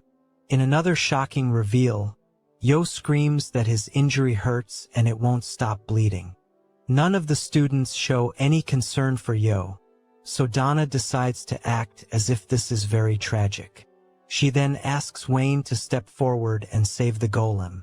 Our hero doesn't get the acting, but now that he has been pointed out, he will need to help Yo. Wayne remembers his lessons and gathers healing magic in his hands. Since it's a cut, he uses fire healing, but Yo just hurls expletives at him because he fears for his life. He doesn't use enough magic though, so Donna asks him to amp it up a bit since the cut is quite deep. Yo can't stop screaming at Wayne, so he tells him to calm down. After a bit of a struggle, our hero does manage to heal the golem by sealing the wound, but he wonders if it's really necessary for him to scream so much. Donna is glad to see the recovery being done well, and then she sends Yo back. Next up is Q, who is going to be the test subject for burns. This does not sound like good news, but Donna is raring to go with a fireball already in her hands. The other students look at the curvy sensei with fear in their eyes, and then they witness her burning Q's hand rather casually. The female golem shrieks in pain and calls out to Yo for help, but he surely isn't coming back. Donna again starts acting as if Q has randomly gotten burnt by a hot pot or something, which leads all the students to conclude that their new sensei is bad news. Since this is a burn, Wayne figures that he should use water healing, and Donna notices that he is a lot better at it than fire healing. Q heals much faster than Yo, and this is despite having some very serious burns. Wayne passes with flying colors, but he would still prefer if these subjects didn't talk. Now, Donna says the exact same thing will happen for all the other students, which means that the golems are going to suffer a lot during this session. After a while, the bell rings, so Donna concludes her classes for today. There is no homework for special classes, so she sends everyone back to their dorms. The students simply talk about how unnecessary it was to torture the golems, and they don't even have the appetite to eat anything at the cafeteria. They also wonder if the golems were made of mandrake or something, but we all know that Drake is not a real man, so that is out of the question. Wayne simply reflects on how harsh the screams were, and he hopes he can sleep tonight. Suddenly, Donna asks Wayne if he can stay behind, and this makes him a bit suspicious. She wants him to help her tidy things up, and she makes a cute face while asking for it, so he can't really say no to her. At the same time, he wonders what kind of tidying up is needed, as they only use the golems who have gone back home, probably hoping never to come back again. They enter a warehouse, so Wayne believes Donna needs help tidying up this space. She asks him to go lie down on the mat, so he agrees, but he does not understand what this has to do with organizing the warehouse. That's when Donna shows her true colors and reveals her curvy body to our hero. He is confused as he does not know why she is doing this, but the curvy sensei says that tidying up was all a lie. She actually wanted to continue some other kind of special lessons with Wayne, which means that she too is the female version of Drake. Wayne wants to know why this lesson does not require any garments, so Donna explains that it is a special lesson on intrusive thoughts. Wayne asks her why they are doing this when they have only just met, and he is also worried about someone catching them in the act. Donna shocks him further by stating it was actually Fina who asked her to do shady things to her stepson. Also, no one comes around at this time, so they will not get caught. Wayne can't understand why his stepmom would ask Donna to do such a thing, and then he asks the curvy sensei if she is really comfortable doing unspeakable things with a student. She reveals that she only wants to act on her intrusive thoughts with cute students, so she does not care about anything else. The curvy sensei licks her lips as if she is preying on our hero, and he fears that he has met an expert cougar. What follows is an extremely intense session, and our hero surprisingly loses the battle by letting out his elephant water first. This is because of Donna's kitty being made of special magic. Wayne apologizes for not following the lady's first rule, but Donna is fine with it. She makes him promise to do an even more special play the next time, but Wayne does not understand what she means by this. Donna tells Wayne to ask his stepmom for more details, as even she is looking forward to it. What exactly does Fina want to do together with Donna and Wayne? After his one pump chump session, our hero Wayne goes back to his stepmom Fina for guidance, especially after what he heard about a special session earlier. She tells Wayne that one experience is worth a lot more than even 100 lectures, which is most definitely true when it comes to all the shady things he's been doing with amazingly curvy babes. Our hero may understand the meaning of that phrase, but he does not understand at all why Fina made Donna do shady things to him at her request. Fina now says that gaining experience with women will only prove to be an asset for Wayne moving forward. She then asks her stepson if he has engaged with any other girls over here other than his stepmom. After all, she is worried that his heart might get stolen by a bad girl, although the suspicious woman here is none other than Fina herself. Fina then explains that when boys get pent up with intrusive thoughts, then they lose all sense of reason. This is particularly true and can be vouched for by the men of culture who watch comic guzzlers. This was actually the main reason why Fina trusted Donna to violate her stepson for the purposes of relief. With her practical skills, it only made sense to use Donna for these sessions, and Fina trusts her with her whole heart. There's also the fact that Donna's pillows are massive and soft, which means that she should alone be enough to keep Wayne distracted. Our hero does agree with this reasoning, but the fact remains that he has already dipped his elephant's trunk in the sweet nectar of both Holly as well as Edna. Keeping this in mind, Wayne realizes he should not say much about these girls to his stepmom, otherwise it could lead to a rather complex issue. Fina continues to probe her stepson, but he acts nervous when he says that he will not get distracted by any other girls. This is enough for Fina to suspect something, so she asks Wayne if he has already done shady things with other girls. At first, he tries to deny it, but resistance is futile when it comes to curvy stepmommies. Fina can see the shoddiness oozing from Wayne's eyes, so she tells him to bring his girls to her. Wayne hesitates, but Fina orders him to do as she says, so he complies without putting up a fight. Our hero finally brings the girls back to Fina, and they both are made to sit formally in front of Fina. Holly is a bit nervous because of all this, so she asks Edna why they are being made to do this. Edna herself is extremely nervous because she did not expect to be brought to her lover boy's mom this way. She is also worried about the fact that Fina happens to be her instructor. Edna feels this is to do with the fact that her flower took in Wayne's elephant before marriage, so she decides to tell Fina that she intends to marry our hero. Of course, the look on Fina's face suggests that she is in no mood to forgive anyone for violating her stepson without her permission, so Edna decides to be quiet. Holly is just fine not to be beaten up, but Wayne feels bad for exposing his girls to his stepmom. Donna also happens to be here, but she only seems to be enjoying the drama. After an awkward pause, Fina lets out a sigh and says that she is fine with Edna, who is more towards the gentle side with her stepson. This is good news for Edna, but Holly is not safe yet because Fina knows she has a reputation for bad behavior.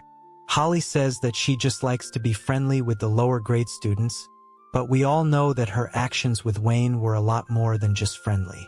Luckily for her, Fina also acknowledges that Holly is a total babe with decent grades. She is popular as well, although in a weird way, so Fina asks Donna for her inputs. Donna says that Holly comes from a good family background too, so there is a lot to gain if she continues to be shady with Wayne. On that note, Fina tells both Edna and Holly that they have her permission to get their freak on with her son.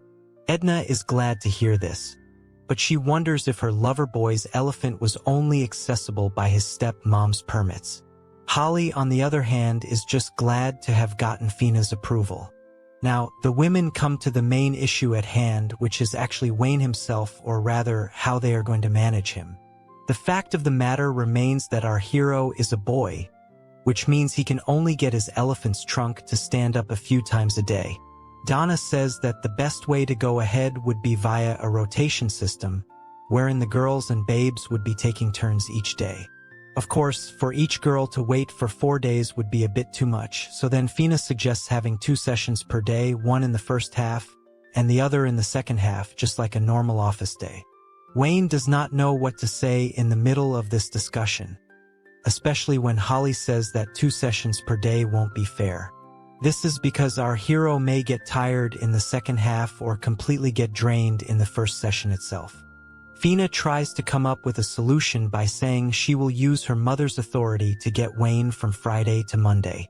The rest of the girls can split him up in the following days, but Donna has an objection to it. She says that this is a grave injustice because Fina is trying to hog her son for the whole weekend. Fina says that it's fine because she's the mother, but the real issue here is that none of the other women have an issue with the fact that Wayne is doing shady things with his own stepmom. Edna goes up to our hero and tells him that he should also voice his opinion. At this rate, the women are only going to use his body as an outlet for their twisted desires, and they intend to do it under the facade of affection. Wayne simply says that everything will work out if he just keeps quiet, but Edna tells him not to give up his human rights. He will most certainly be worked beyond his limits if he has to manage 4 curvy babes. But no man of culture will ever shy away from such a challenge. Edna can't stand this, so she decides to step up in front of Holly, Donna, and even Fina. She says that doing shady things with Wayne in order for him to gain more experience is definitely a good thing. Even the idea of rotating days, with the mother going first, is perfectly fine by her, although it shouldn't be fine by any normal human being. That's when Edna says that this kind of training is actually premature, just like Wayne's first time with Donna. The first-year students will soon be starting their outdoor practice, and Edna knows exactly how tough it is going to be for her lover boy. At this stage, the women should focus on helping Wayne build his physical strength and stamina for these exercises, not shady activities, because those will only drain him further. Edna asks the other women if she is making sense, and Holly agrees that it could get very harsh for Wayne if he is made to continue at this pace. Donna adds that the physical outdoor training is enough for the students to get into accidents, and this makes Fina panic, as she does not want her son to get injured at any cost.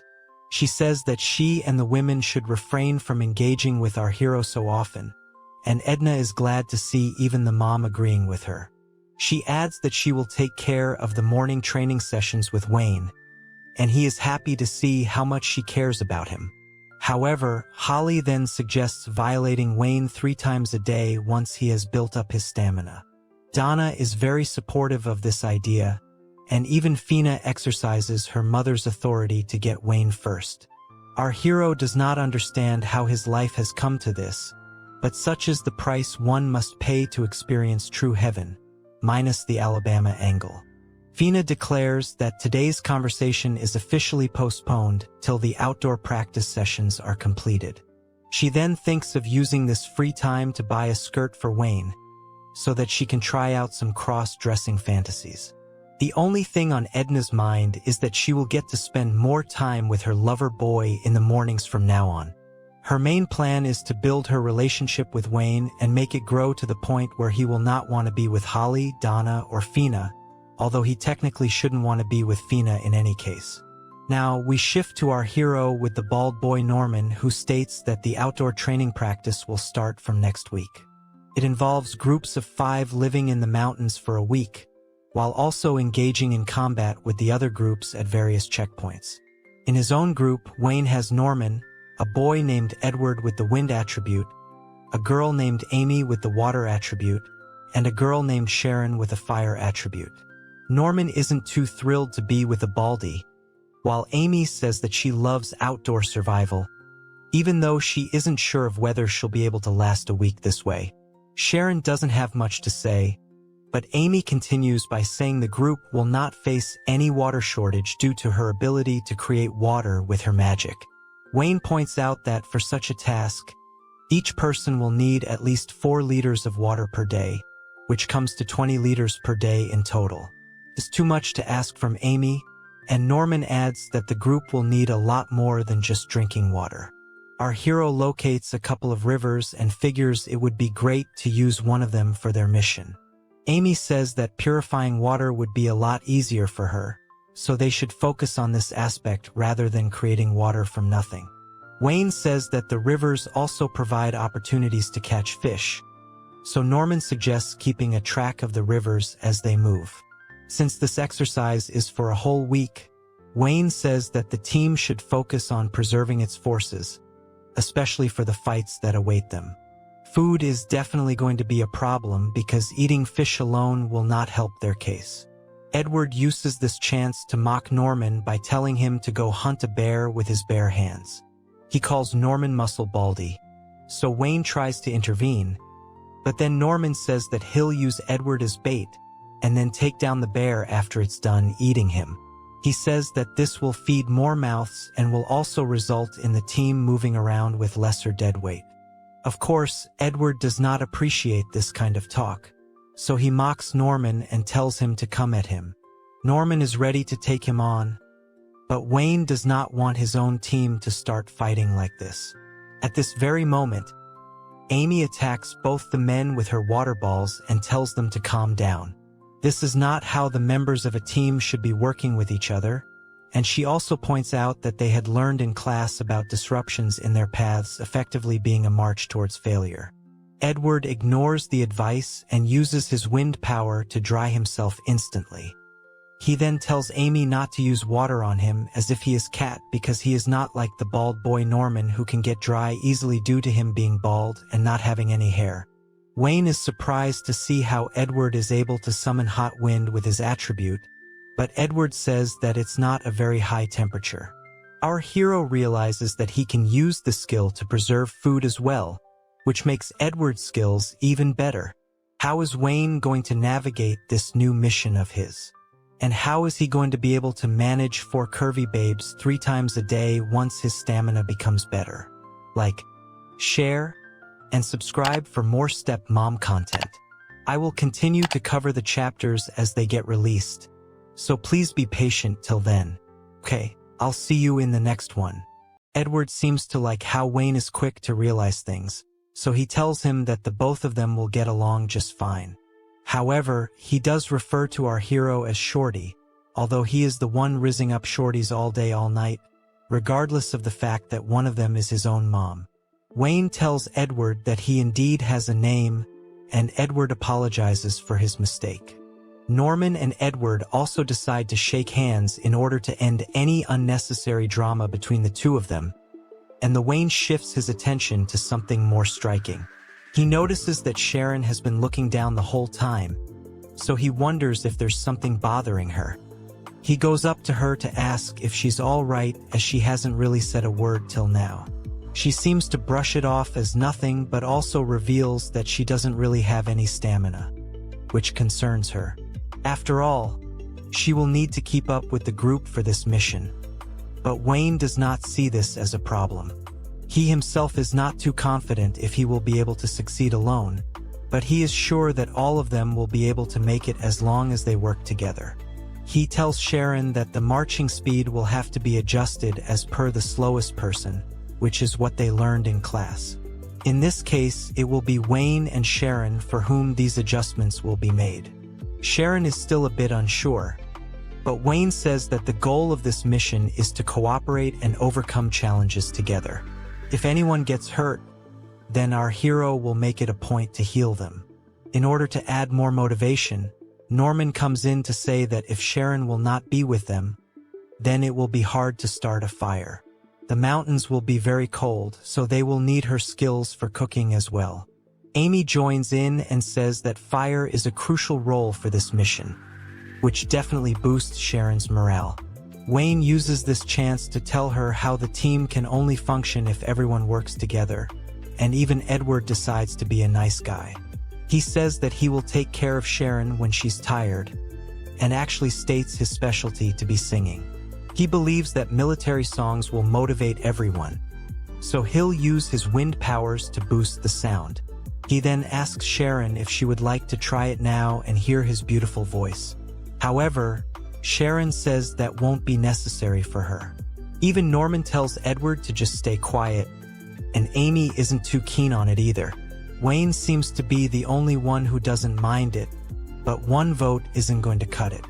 This leads to a depressed Edward, and the rest of the time laughs at his misery. Now, it's time to get serious about the route they will undertake, and the first suggestion is to go up the river. However, climbing a mountain stream is not going to be an easy task as it goes through cliffs and waterfalls. Perhaps it would be better to choose a path with easy access to the river, but the team also needs to consider that there will be combat training at the checkpoint on the second day. Wayne is supported by Sharon, who says that the West Bank would be a preferable start. The ground will be higher, which makes it an ideal route to follow if the team is aiming for that. Amy mentions that there could be a risk of smoke attacks if they are on higher ground, but Edward says that he can blow the smoke away with his wind powers. Norman adds that he can create barricades using his earth magic, which will depend on the opponent, but it would be favorable to have him on higher ground. Wayne states that if there's elevation involved, then close combat will not be very likely. It will mostly turn into a shootout sort of vibe, and Sharon figures it is more of Wayne's style since he's good at it. Amy asks if the rest of the team should focus on supporting Wayne, and Edward states how he can use the wind to avert the enemy's shots. All this talk about shooting makes our hero realize that he can finally use his special gun, but it will be the first time he'll be using it on an actual person if such a situation does arise. Anyway, he agrees to be the man for the job, but he states that due to his high firepower, he will have to aim for the legs or some other body part which is not too threatening. The team is in unison, and then they talk about what to do on the third day of the course. There's also a need to secure food and sort out time magic, so they have to take it one step at a time. Later in the night, we are back at the academy where the girls need to get cute and curvy. Amy runs into Sharon, who is going to the bath, so she says they should go together, just like how the men of culture would want them to. Sharon refers to her as Amy-san, but she tells her not to use such honorifics as they are both in the same grade. On that note, the girls head to the bathing room, but then Amy mentions a rumor about bandits appearing out of nowhere.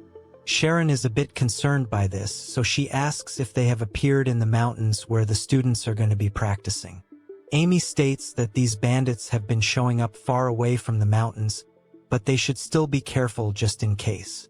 Now, the girls get ready for their baths, and Sharon can't take her eyes off Amy's amazingly curvy body.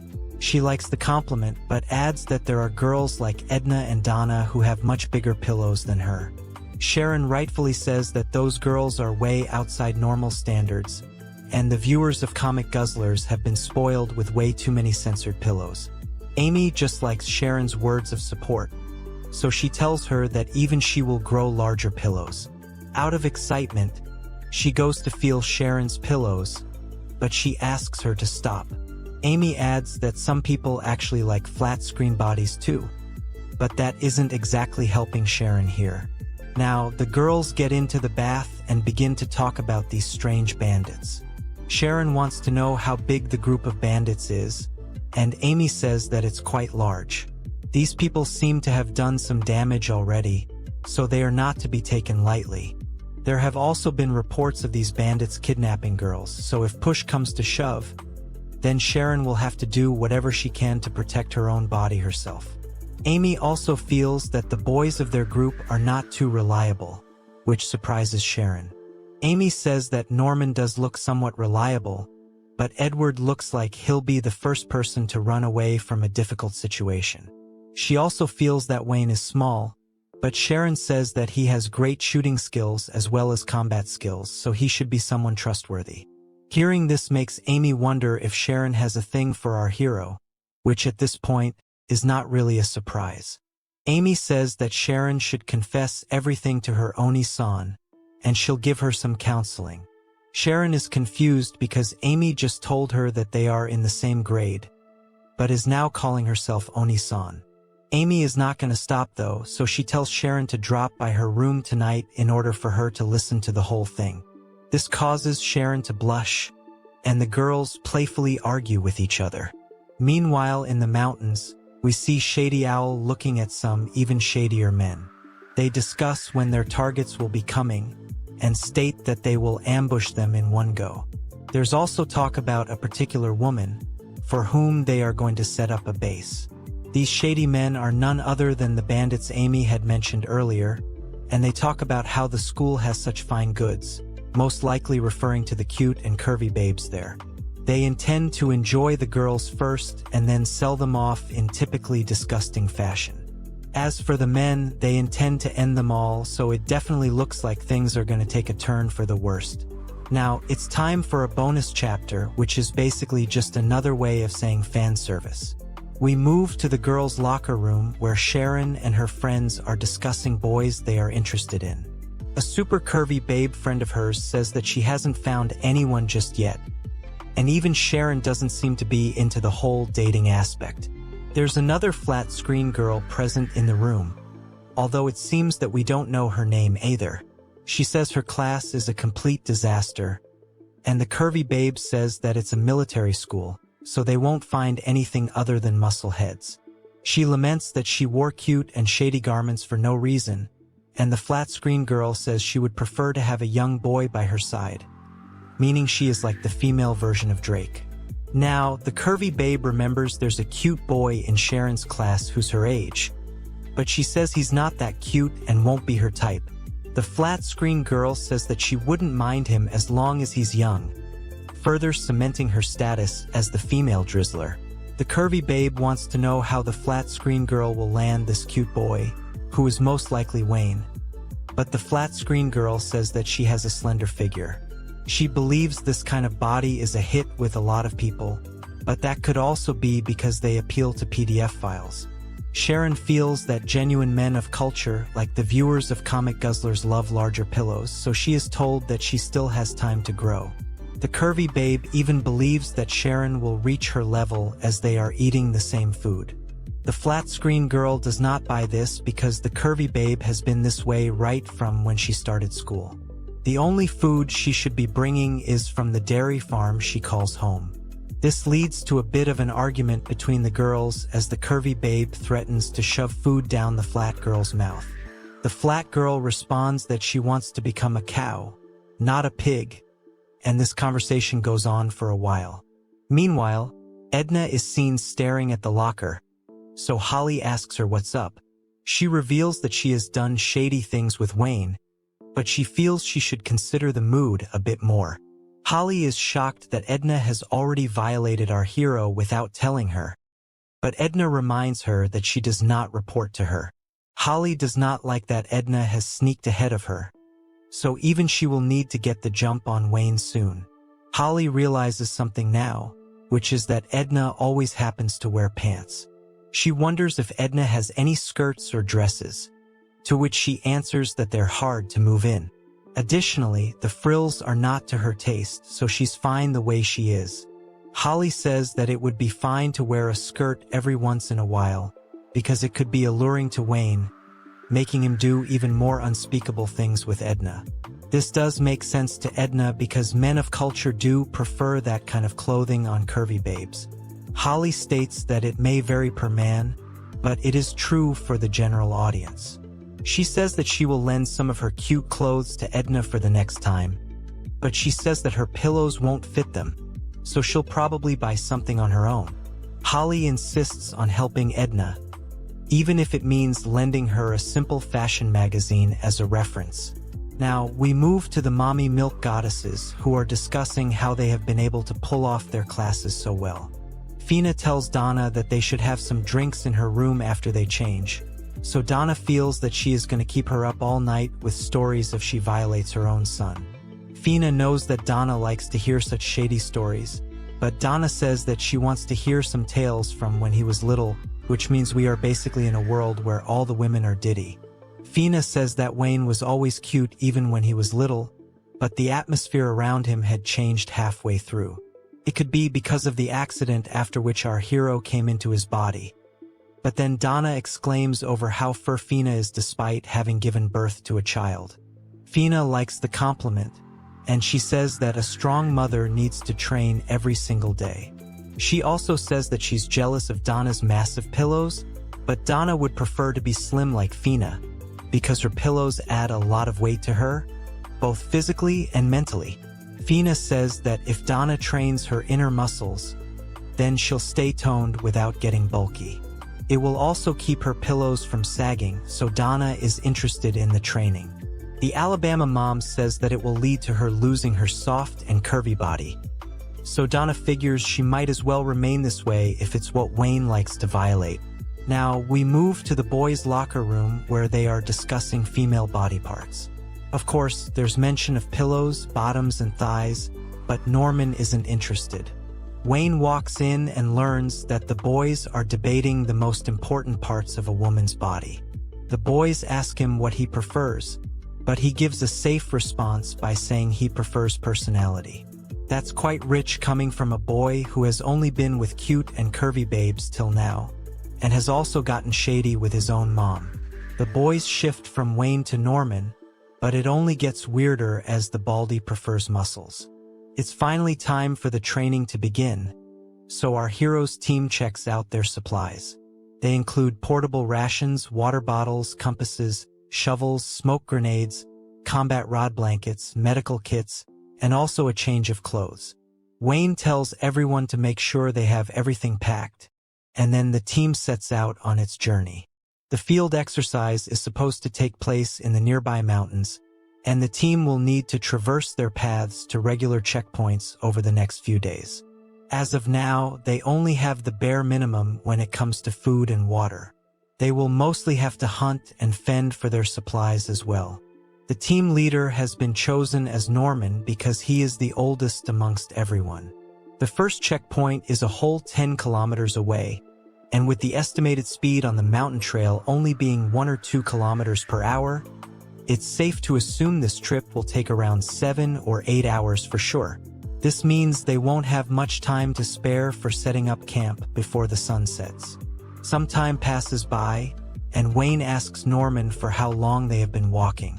The baldy says that it's been 3 hours and they're already halfway there as per his calculations. This is mostly because it has been a straight path till now, but there will be curves and forks up ahead, so the team should focus on getting a precise location. Edward is getting tired, so he suggests taking a short break to check their surroundings. However, both Amy and Norman tell him that this is no time to be resting. Wayne agrees that they don't have much time, but then he notices that Sharon is even further behind Edward and is lagging behind. Her stamina is totally being put to the test here, so he asks her if she is fine. Our hero offers to ask Norman for a break, but Sharon insists that she wants to continue. Of course, Wayne is starting to understand her better, because she is not the type who will ask for a break by herself. He decides to spin things around by telling Amy he is the one who wants to take a break. but he would prefer if she asks Norman for it.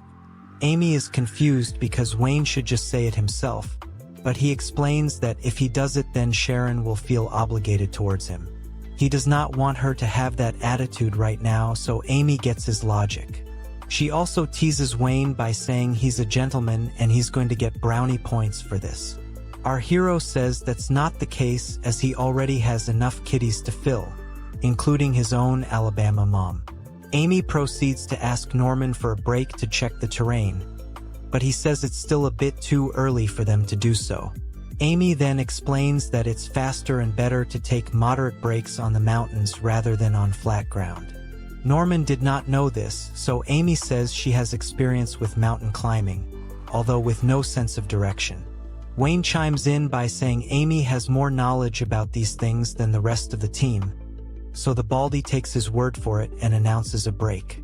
Both Sharon and Edward are relieved by this, with the latter complaining this is out of his comfort zone as he is a city boy. Amy reminds everyone about their snacks and water, and then we get a look at some bar which looks like chocolate but could be something else. The team is only allowed 14 pieces of this bar for the whole trip, and if they were to sit around doing nothing, they'd be able to survive a day on 2 bars.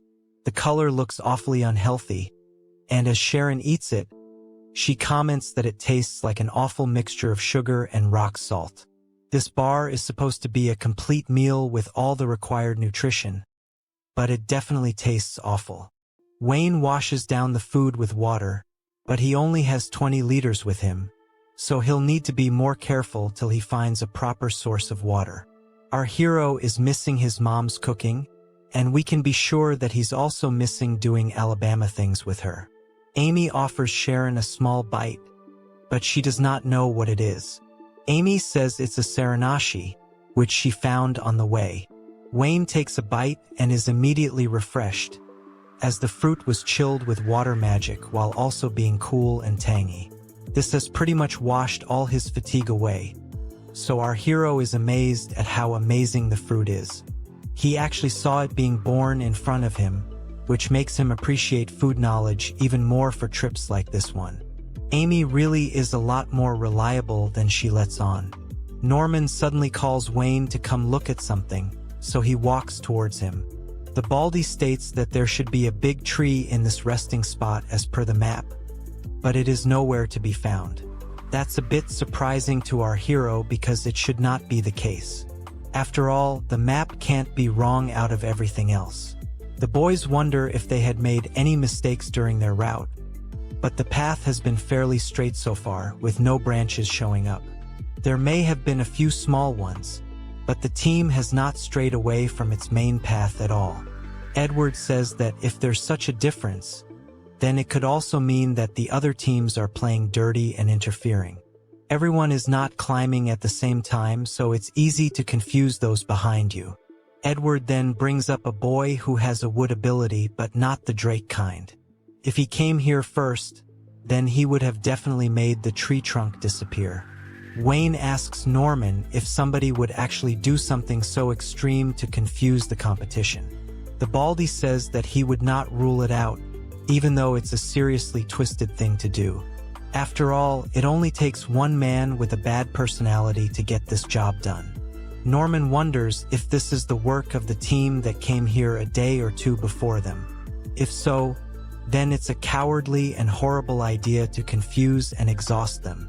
Edward indirectly takes this as an insult because he was the one who suggested this could have been done by the other teams. Wayne obviously tells everyone to calm down and think of a solution. Sharon says that nobody can make a river disappear, so if they are able to locate the river and follow the route, they should be good. Amy agrees with this logic, as following the river was definitely a part of their original plan. Norman says that there should be river east from here, so Amy asks if she should go and take a look. It'll take her half an hour, but then Edward says climbing a tree will give a much better view. Amy is surprised that Edward can climb trees, but Wayne tells him not to push too hard because he was tired not too long ago. Edward says not to worry about him because he used to be called the climbing ace back in the day. Also, with his wind magic, he can basically just float his body and jump like a boss. He asks the team to wait till he gets to the top, and Norman says Edward only acts sassy when he's pumped up. After checking the river from the top, it turns out that the team is indeed on the right track, so there is no need to worry. Sharon says they will need to be more careful moving forward because there could be more interruptions just like this one. Edward asks Amy if he's awesome for going to the top, but she's more worried about how tired he's become after using his wind magic. Anyway, the team decides to move ahead now because they're running out of sunlight. They follow the map and proceed with the journey, with Amy once again mentioning the importance of moderate breaks. Occasionally, there was some interference from the other teams, but it's nothing too grand, so the team manages to continue. 8 hours pass by, and our hero's gang finally makes it to the first checkpoint, and they notice a piece of paper with a symbol on it. By putting magic into the symbol, the instructors will get to know that the team has reached. Now, it's time to set up camp, so Norman uses his earth magic to create a cave, while the others reinforced it with wood to make the perfect setting to sleep. Sharon is asked to handle the fire, and then everyone relaxes after having made it through their first day. Wayne seems to be missing here, and then Edward says he will go out to check on a trap they had set during the wood gathering. At that very moment, our hero walks in with a rabbit that was caught via the same trap. It's a chubby one, and Wayne is quite proud of having caught it. It's true that the rabbit was huge, but it's not enough when divided amongst 5 people. The team proposes eating fish the next day, as that would be easier for them to do. Right now would be impossible anyway because it's dark, but Amy says she'll set the traps in the river right now, so that they will have a good catch in the morning. Sharon also joins her, and then Amy talks about taking a bath and changing their clothes. Watching this would be appealing to Edward, but he is not in the mood to bathe himself. Amy tells Edward that if she catches him peeping on her and Sharon, then she will use a high water pressure to chop off his head. Sharon adds that she will then burn his corpse, and Amy proceeds to ask Wayne to keep an eye on Edward. The wind boy promises not to peek, and then we shift to Sharon and Amy flaunting their curvy and flat bodies. The girls enjoy getting all the mud off their bodies, but Sharon notices that she has some stains and pains which she did not realize. Amy says it's easy to get cuts and stains while climbing mountains without noticing them. She then turns to shady mode and has some fun with Sharon while teasing her about Wayne. Meanwhile, Edward tells Wayne it's time for them to go and peek on the bathing girls. Our hero tells him that he had literally promised not to do such a thing, and they'll get in trouble if they let their intrusive thoughts win. Edward isn't scared of a little prison time, and he asks Wayne if he can handle a peek. Our hero can definitely handle a lot more than a simple peek, but it is not the Chad thing to do. Norman adds that Edward will be sent to the gallows rather than prison if he chooses to do such a lowly thing. Edward still tells Wayne that they should go together, even if it means choosing heaven or hell.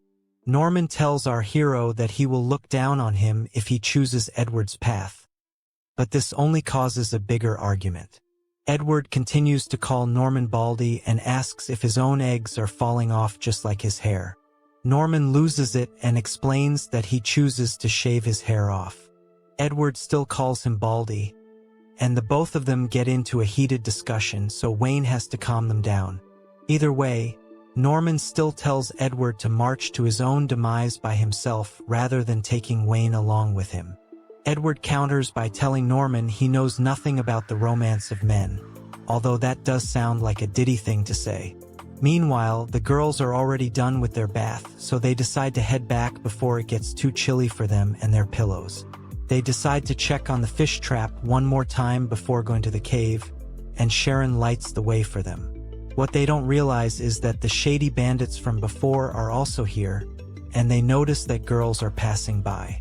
They get into position as Amy checks the trap and tells Sharon that fish will surely come by tomorrow.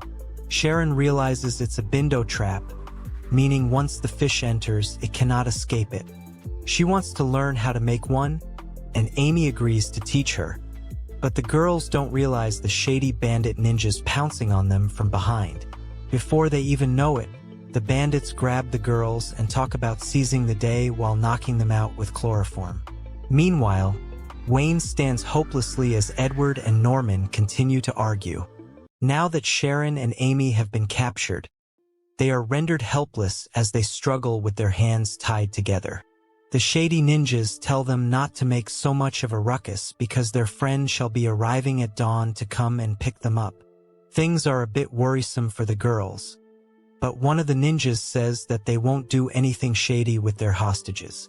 After all, it would be considered as tampering with the goods before sale. However, his reasoning is not so bright at all, as he believes girls with flat-screen bodies are innocent and have not had their flowers plucked.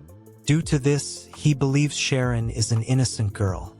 His teammate rebukes him for his stupid line of reasoning and says that it's the curvy babes with massive pillows that sell for higher prices.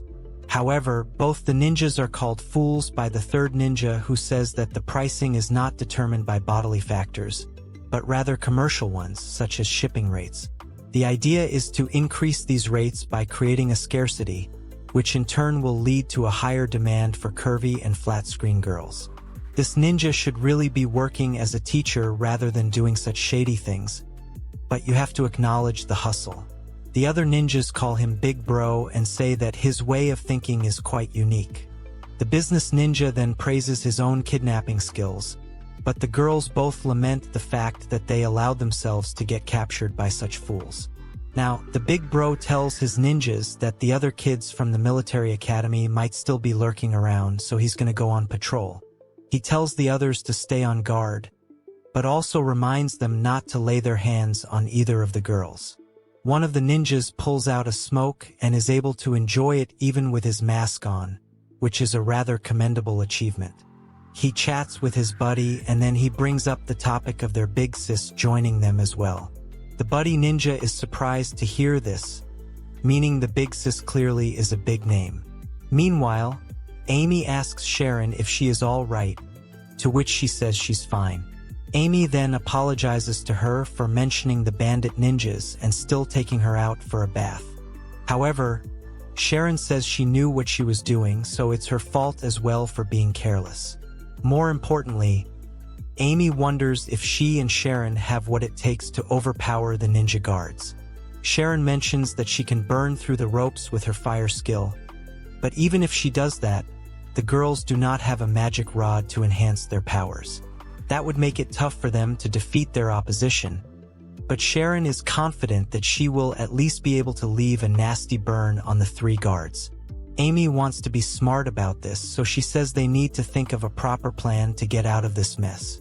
They are also hoping for our hero Wayne to notice they are missing and come looking for them with Norman and Edward. As it turns out, Wayne is indeed looking for Amy and Sharon out in the woods.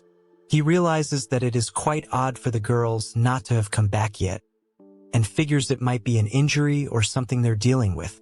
He also laments the fact that Norman and Edward are still fighting, so he could not invite them to join him in this search. Wayne wonders where the girls could have gone, especially once they had made their way to the river. Suddenly, he notices something odd, and upon closer inspection, it looks like a small flame that is still lingering. That's when Wayne remembers what Sharon said about her fire skills being like a guidepost for their comrades. Our hero needs to figure out what this flame is supposed to signify, and then he gets his big brain energy out. Maybe the flame is leading towards the mountains, but right now, Wayne is worrying that something bad must have happened to the girls. He calls out to Sharon again, and starts running in the direction he suspects the flame is leading him to. He turns out to be right as we see another small flame on the same path, but it also proves Wayne's theory that something has gone horribly bad. The chances of an emergency situation are quite high now, so our hero can't turn back to get help from Norman and Edward. He has to do this all by himself, and he eventually covers a lot of ground. After reaching a certain point, Wayne can see that the fire has died down around here somewhere. At this very moment, he hears some faint voices and believes they could belong to Sharon and Amy. He closes in on the voices and eventually finds the three ninjas who are standing guard outside the hideout. Wayne figures they are not from his team, but also wonders what they are doing here. At first, he believes they could be from another team, but then he notices a woman approaching the ninjas. This could be the big sis they were referring to earlier, but as far as Wayne is concerned, he needs to learn more about these folks. They are speaking quite loudly, but the problem for Wayne is that he is unable to understand a single word that they are saying. He thinks he should use the magical sound amplification spell in order to understand what's being spoke about. Our hero goes ahead and learns that the big sis has identified the two girls but states that they still need more. The ninjas tell her that the other targets are already way ahead and suggest going back to the river one more time to check for fresh victims. Wayne is hearing all of this from an outsider's perspective, so he has to add 2 and 2 together to realize they are talking about getting 2 people from the river. The ninjas continue talking and say that they need to snatch more girls before any of the teachers notice they're missing. They want to ideally finish this whole thing before daybreak. And this is enough for Wayne to realize the ninjas are talking about kidnapping more victims. He has now come to the conclusion that both Sharon and Amy were kidnapped, especially after following the embers of Sharon's flames. It's time for the ninjas to go back, and then they start to figure their next plan of action. Wayne continues to observe from his top view and figures he needs to nab the kidnappers while also rescuing the girls. He laments that there's no place to descend, and if he takes a detour, then he might lose sight of his targets. The only option left for our hero is to use his sniping skills from here, but then he realizes that there's no way for him to hit a target from all the way up where he is. There's also the wind which is getting in his way, so even he does land a target, his bullet will just get swayed away. Wayne needs to think of something, but then he hears a voice telling him not to stress so much and just shoot without hesitating. Wayne seems to recognize this voice, but he still finds it impossible due to the wind. The voice tells him that even from this distance, he believes he will be able to hit his target, so he should just shoot with unwavering faith. Now, we see that the voice in Wayne's head is actually coming from the god he used to play games with. This is also the same god who has given him this shady life filled with curvy babes and mommy milk. So our hero should definitely take his word for it and shoot his targets. The voice in Wayne's head gets stronger and stronger, even though he still feels he won't be able to hit the intended spot. The gamer god tells our hero that the gun he had given him was not just for show, and its behavior is actually just like how it would be in a game. All Wayne needs to do is believe in his skills, and he will hit his target just as intended. The god tells our hero that the one who believes is the one who will always hit his targets and emerge as the winner, so Wayne gets himself into position. He starts to chant all the various strategies that can be used in such a situation to land a desired hit. And this makes the god pleased that his gamer buddy has finally stepped up to the task. Wayne believes in scoring a direct hit as he takes aim at one of the ninjas, and all of a sudden, his target looks unbelievably close to him. Of course, this is his first time shooting at a person, so it's no small deal, and Wayne obviously does not want to take a person's life, so he aims away from the vital spots. Now, our hero activates Semi-America mode and shoots one of the ninjas in the leg. The target happens to be the economics genius Big Bro Ninja, who falls to the ground after getting struck. The other ninjas panic upon seeing what has just happened to him, but more importantly, Wayne was able to get a clean hit. The enemy panics because they don't know where the shot came from, so they resort to calling out their opposition and daring him to show his face. Of course, Wayne is not going to fall for such silly tricks, so he lands another shot at the second ninja in another safe spot. The final ninja goes to his buddy and asks him to pull himself together. He calls out to Wayne once more, because he's upset that his buddy has been shot. Our hero knows that he only has 2 more targets to go, and he can actually get both of their shoulders in one shot.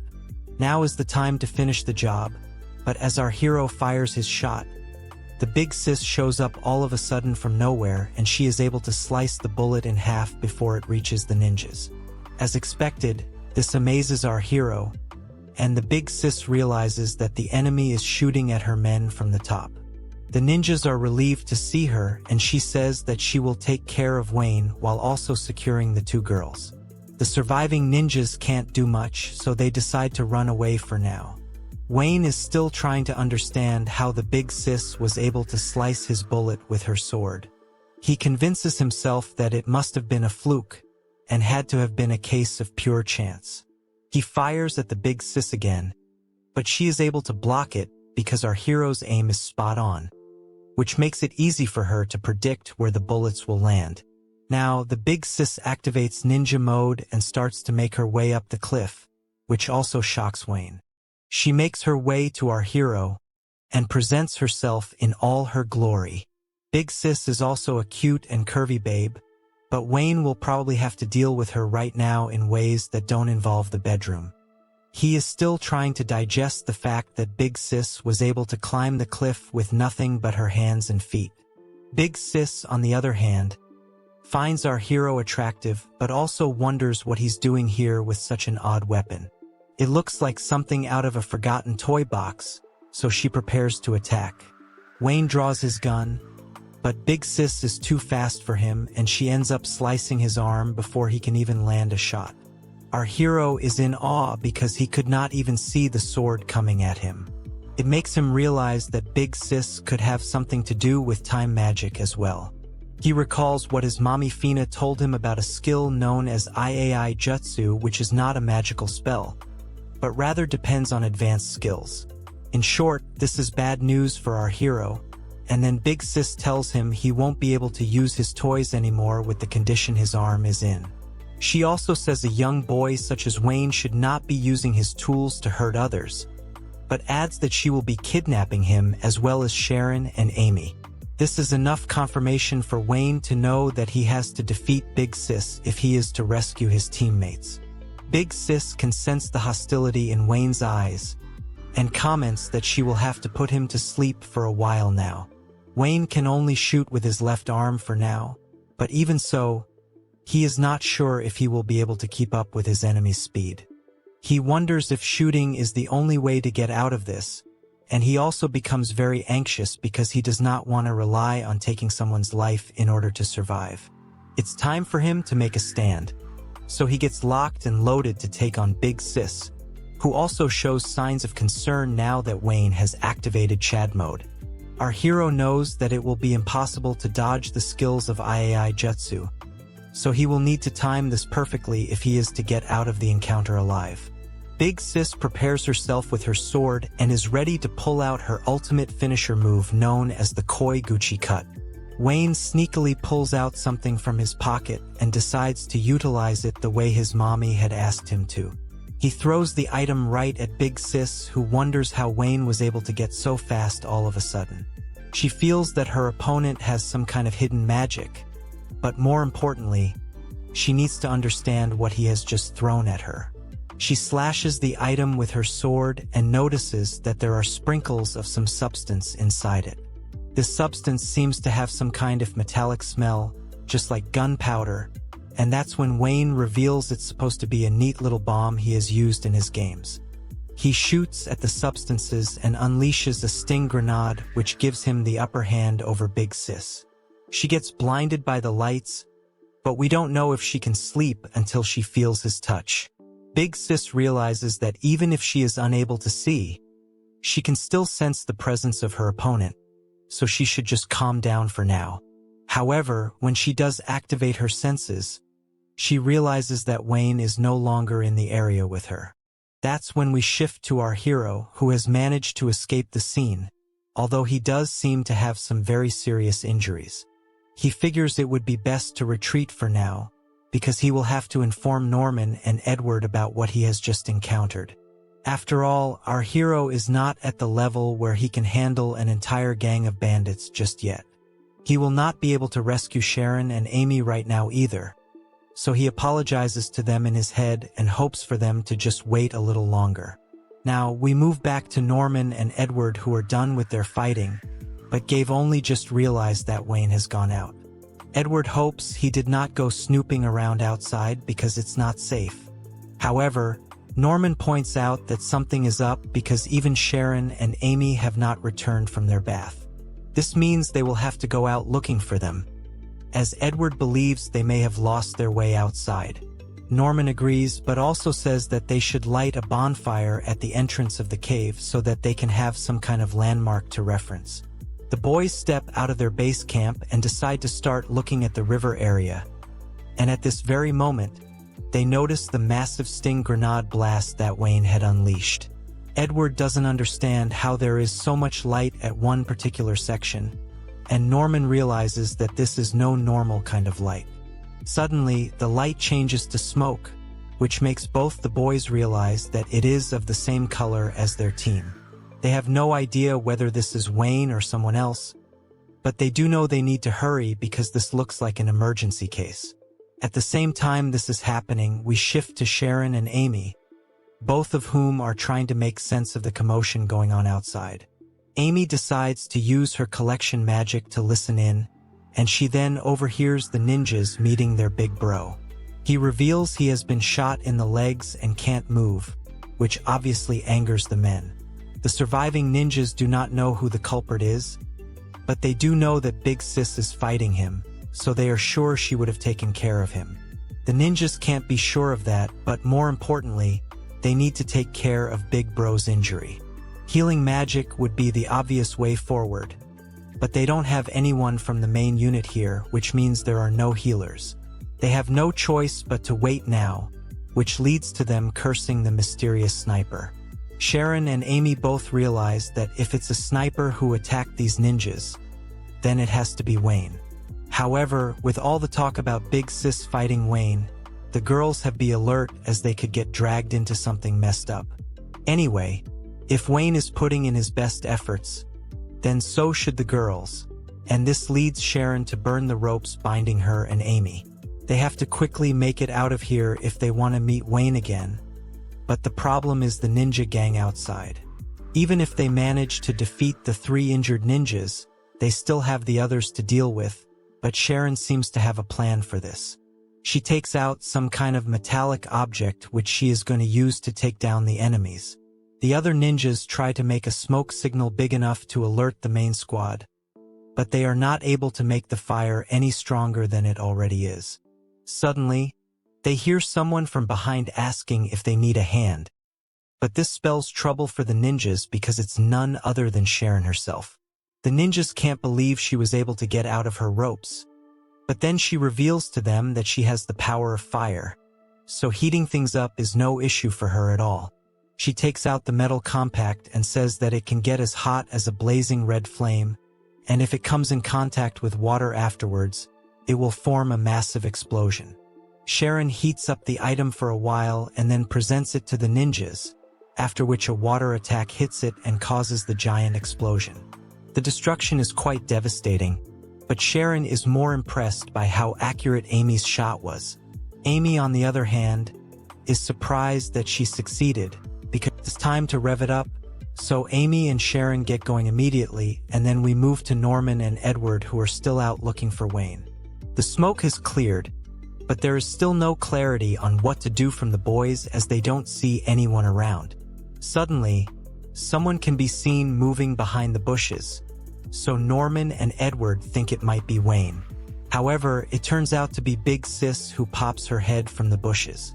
Both the boys are shocked to see her, so they wonder who she is. Big Sis surprisingly acts sweet and innocent by saying she had gotten herself into a mess a little while ago. But it's fine now because she is no longer blinded by the lights like the weekend. Norman is not going to be fooled so easily as he feels that Big Sis is actually a Big Sus. Edward, however, is a man of culture, so he says he will deal with the pretty villain. He asks Big Sis if she knows anyone by the name of Wayne, and he states that he is their friend. Big Sis is a bit more interested now, so she asks what kind of boy Wayne is. Norman goes on to explain that our hero is not too tall, but is the right height to hug if you are a curvy babe. He also says that Wayne may be small, but he does have a masculine side to him. Of course, Norman is still not aware of how masculine our hero really is, because only the viewers of Comic Guzzlers are aware of his mommy conquests, along with the other girls too. The mentioning of silver hair makes Big Sis realize that Wayne was indeed the boy she had fought against just now, so she plans her next steps very carefully. She asks the boys if they happen to be from the military school, to which they say yes. This is all it takes for Big Sis to break into preaching mode, as she says that she is going to protect everyone, including Wayne. She then tells Edward and Norman that they are being brainwashed, but this only confuses them further. Things continue to get confusing for everyone involved, and we now move to the staff room of the military academy in real time. The teachers discuss how things are turning out to be a lot worse than they had imagined, because multiple distress flares have been spotted. Donna hears about this, so she wonders if there has been a landslide or something. She asks Fina if they should go, to which the shady mommy says they most definitely should. After all, this is supposed to be their responsibility, so she asks for the details of the distress signal. The information is presented to both the curvy sensei babes, and they learn that 3 locations have simultaneously seen smoke arising from the canisters. Fina wonders if this is a natural disaster, but then she notices another location where the smoke seems to have vanished. They notice that the color of the smoke here was silver, meaning it was Wayne's team. This is concerning to Donna because our hero is her lover boy, but Fina immediately springs into action because she has to be a good mommy.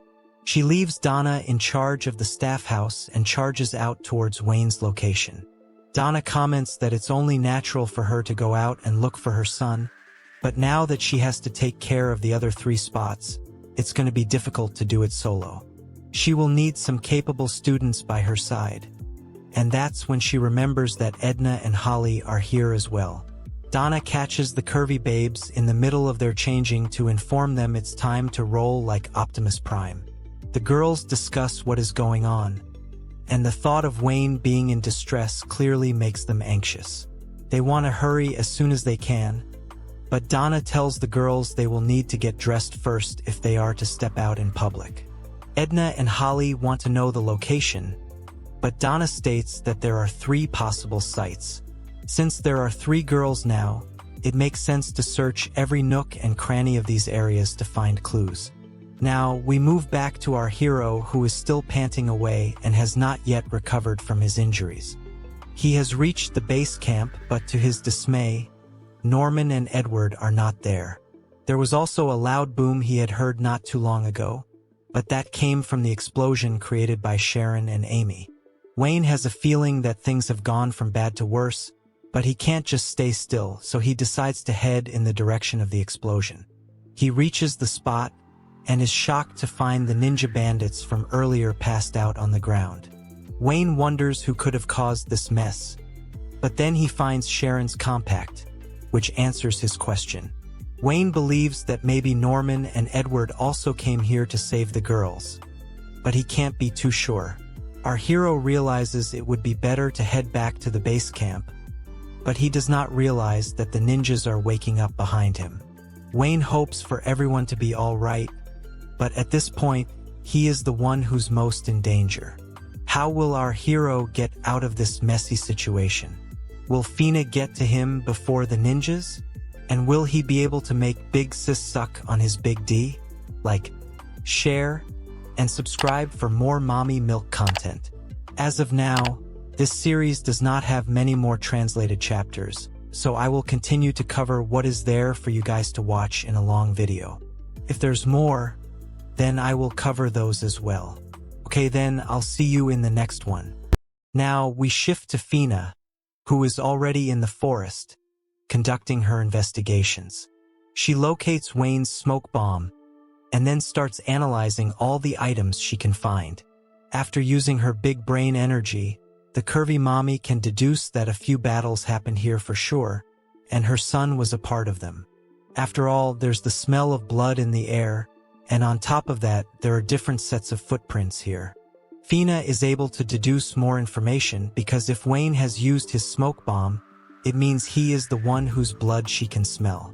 The footprints suggest that our hero managed to escape, but he is most definitely injured. This makes Fina uneasy, and her legs start moving on their own because her motherly instinct takes over. She may be of extremely questionable Alabama-level character, but she does care for Wayne. Fina then explains to us in great detail how motherly instinct defies all kinds of logic and has its own sensory appeal. This is why she must do her best to protect her child. Soon enough, Fina can sense Wayne's presence with this instinct and heads in that direction. She can't rely on anyone else right now, so she must reach her son and save him fast. Meanwhile, Donna and Wayne's babes Edna and Holly also reach the forest and decide to split up to look for our hero. Donna is fine with the rescue because it's Wayne after all, but she will not go around looking for lazy, sweaty guys. Edna and Holly are just a bit confused as to why there are so many rescue missions here, but then they come across some new faces. It's the ninja guys, and they seem to be happy to have run into some top-quality babes. They look at the girls and ask if they're the type to have small brains and big pillows. Of course, this is not what the girls want to waste their time on, but then the ninja guys look at Donna and say that she will fetch a good price due to her size. However, one of them says that just being big doesn't mean anything, as Dinah's assets are saggy. This would normally make any woman angry, but Donna simply insults the ninjas by saying they're the typical brainless bandits who want to engage in flesh trade. The ninjas tell the girls they should behave if they don't want to be injured. Plus, they don't want to damage the goods, although they have no idea who they're fighting against. The first target is Edna, but she is unperturbed as she takes down her attacker without any difficulties. The other ninjas realize that these girls are from the military academy, so they should not be messed with. Edna is assumed to be the toughest of the lot, but Donna comments that she makes a lot of pointless moves. She says that beating humans is a lot like healing them, and then the ninjas try to dive into their target pillows. However, Donna and Edna talk about weak spots and attacking with healing magic. The curvy sensei unleashes one attack and takes down both her attackers with ease. Donna goes on to explain how Edna can be effective with such techniques, and she appreciates the lesson. A surviving ninja is shocked to see his homies taken down in less than an Usain Bolt race, so he and his remaining bro decide to attack Holly because she looks like the weakest of the girls. However, she is not impressed by being so underestimated, so she throws a bottle at the ninjas and then turns them into shards with lightning. The bottle had a mix of chili peppers and pepper water to keep shady men away, and then Edna tries to get the ninjas who run away from the scene. She manages to get one of them, but he's fainted, so Holly suggests waking him up with a jolt of her lightning. Suddenly, the girls hear another voice, and it sounds like a woman. The girls take guard, but on closer inspection, they meet Norman and the others, who have run into them after searching for Wayne. The boys are able to recognize Donna, although for Edward to use her pillows as a reference is not the best way to talk to your sensei. Donna is surprised not to see Wayne here, because he was supposed to be with this squad. However, Edna has no time to waste, so she explains that they are here because they received a distress signal. She wants to know what happened here, and is in no mood to waste any time. Sharon and Amy are a bit hesitant, but they decide they might as well give their side of the story. Once the rescue squad gets the context, they realize that things are getting messy here. Donna cancels the outdoor exercise because the focus should be safety. She tells Norman and the kids to head back to the school as soon as they can, and they should also inform the other instructors about what has happened here. Norman agrees with this logic, but he wants to stay back and search for his bro Wayne. Edward does not make sense of the situation, so he says he too will assist with the search.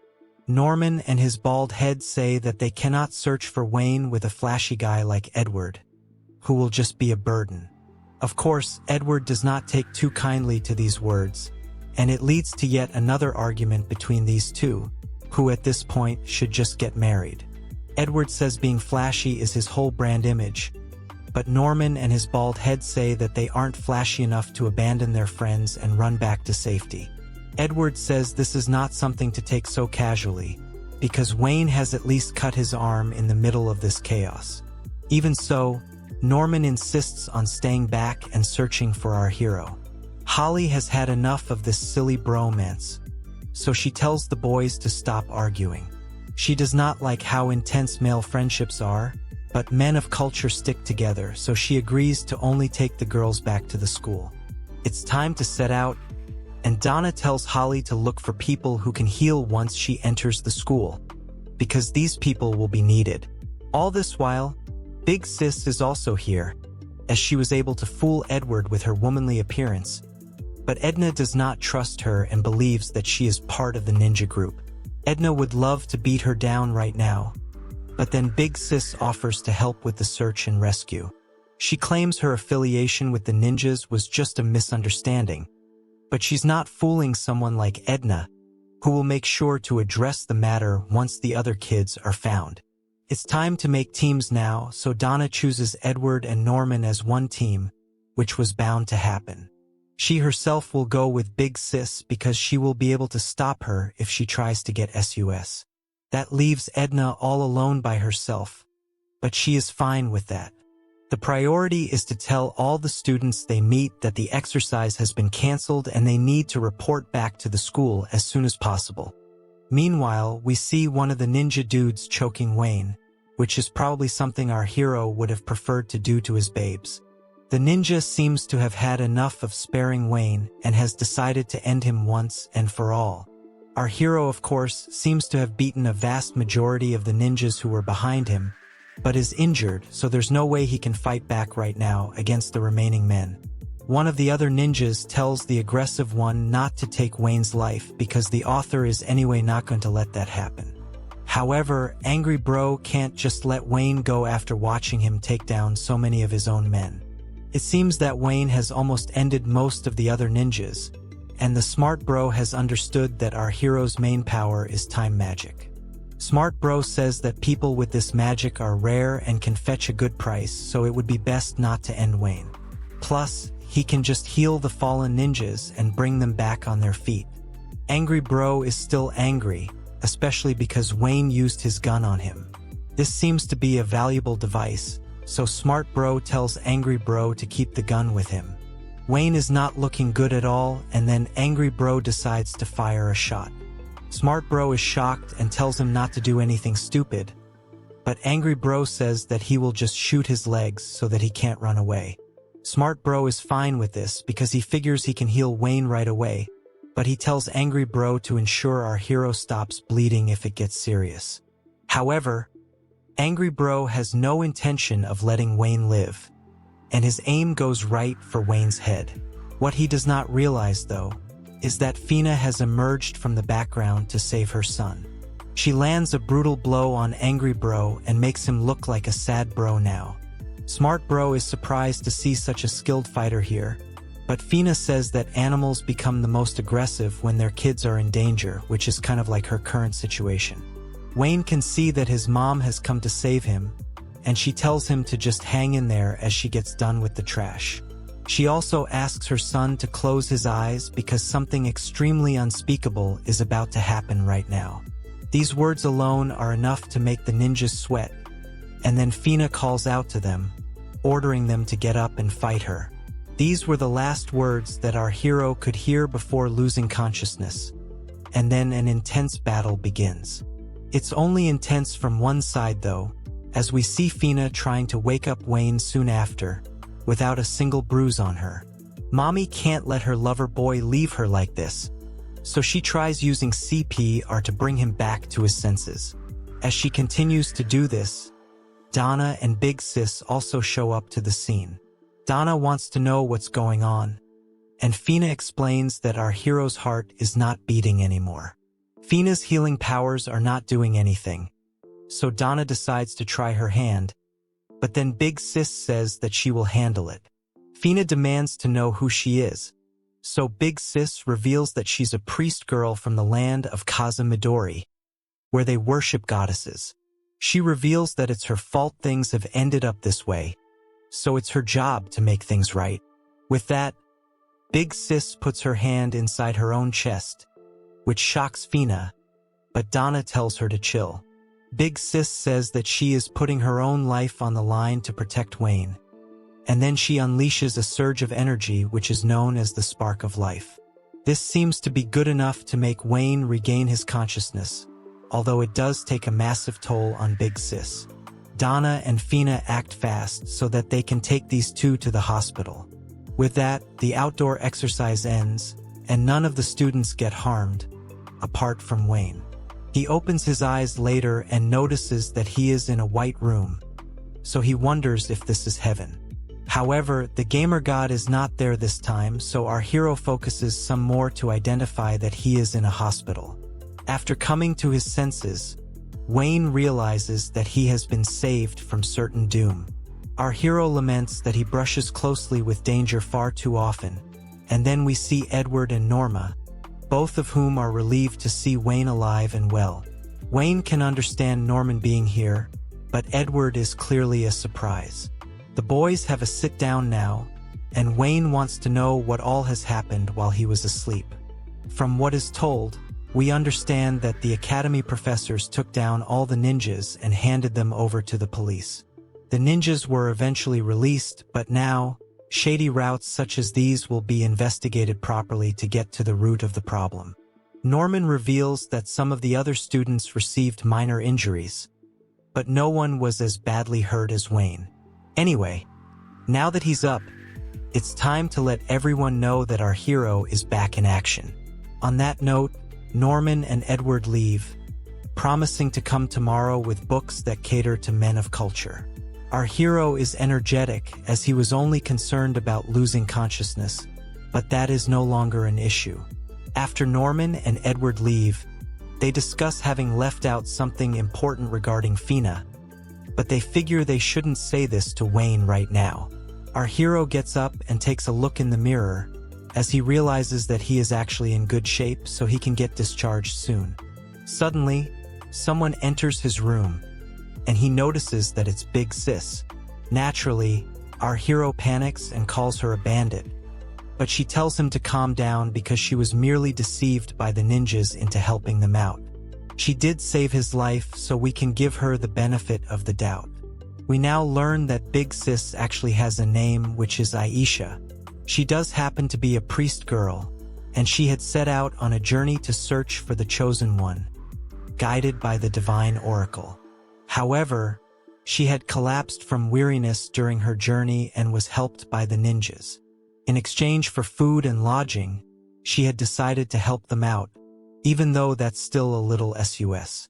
Aisha was apparently told by the ninjas that they were saving kids from corrupt organizations, so she chose to help them, but this was clearly a lie.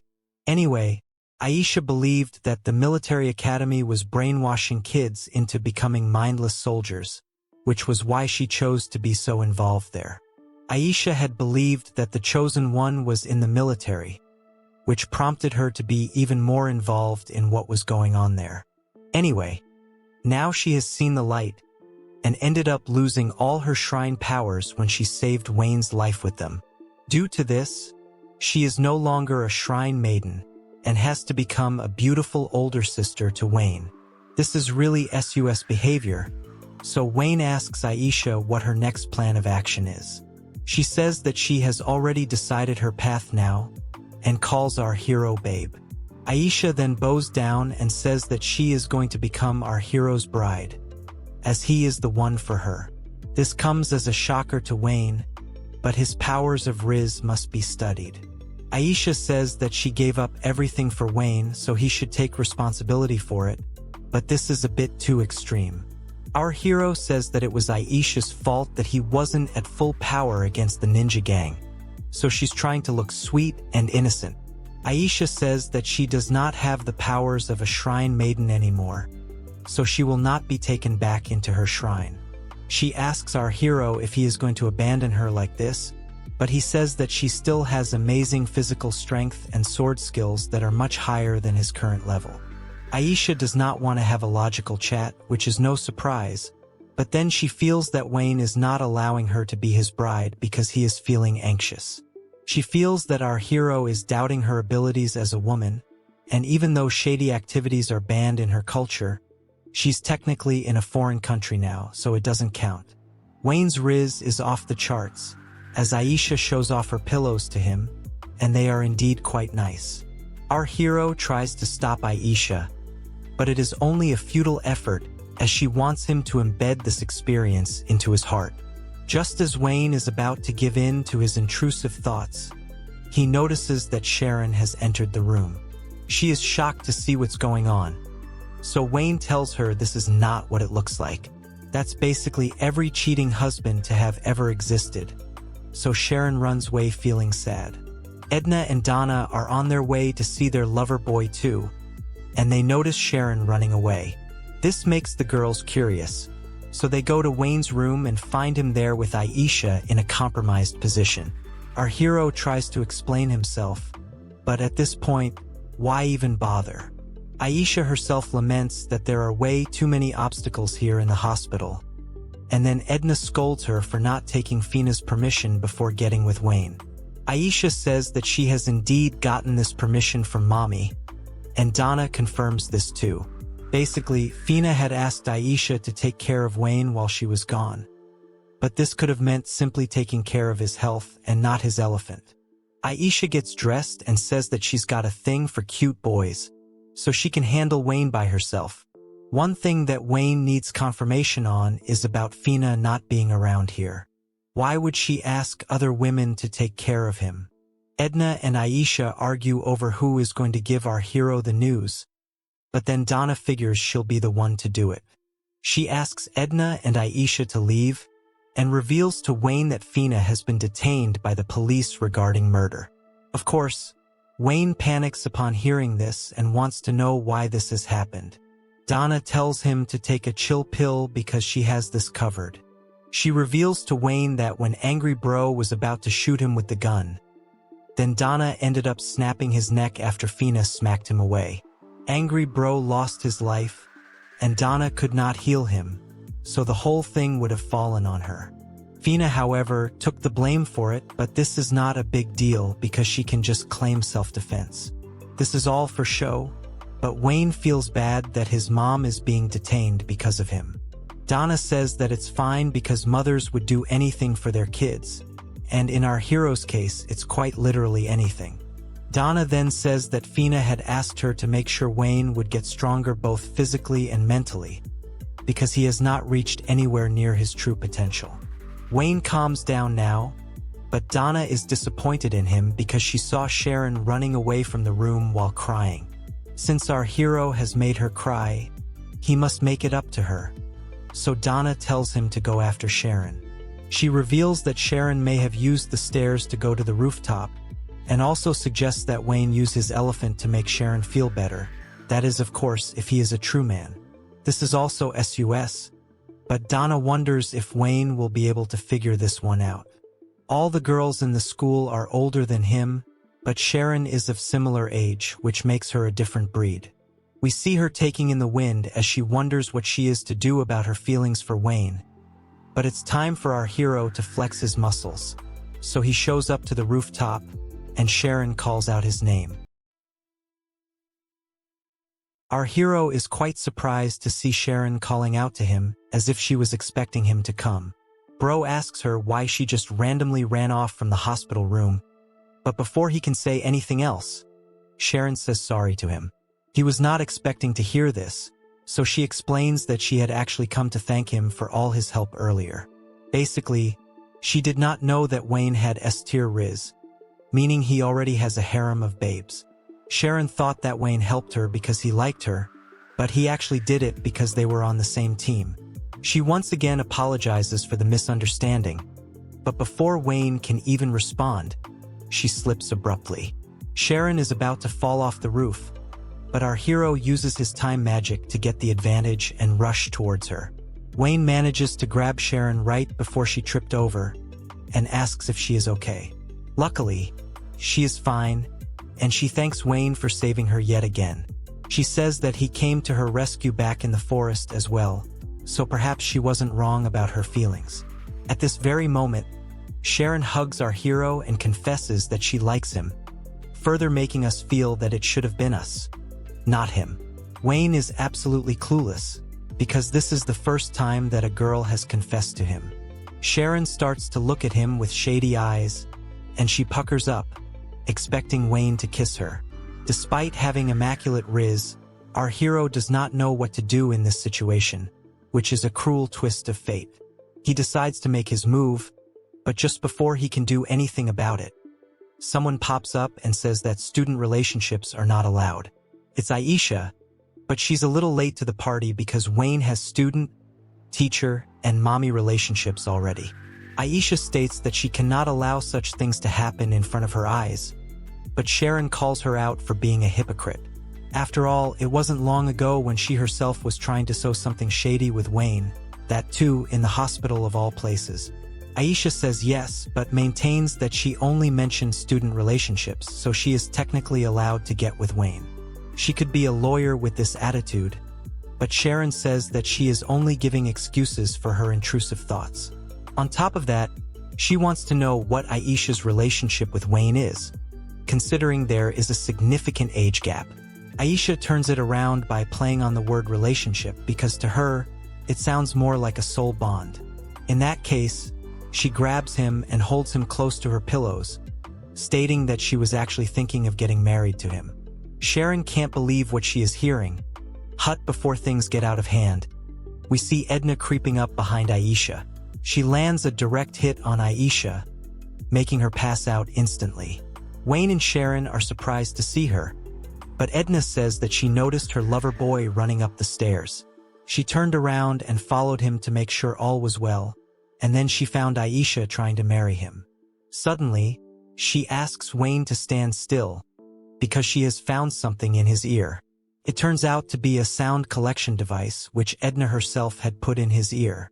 This device allows her to listen to Wayne's conversations, and she happens to have interrupted the one with Sharon right now. Edna reveals that Donna had asked her to keep an eye on Wayne, because he is just recovering right now. He needs to regain his strength, but he asks if it is okay to leave Aisha behind. Edna says that she will carry her back later, so he can go ahead and relax.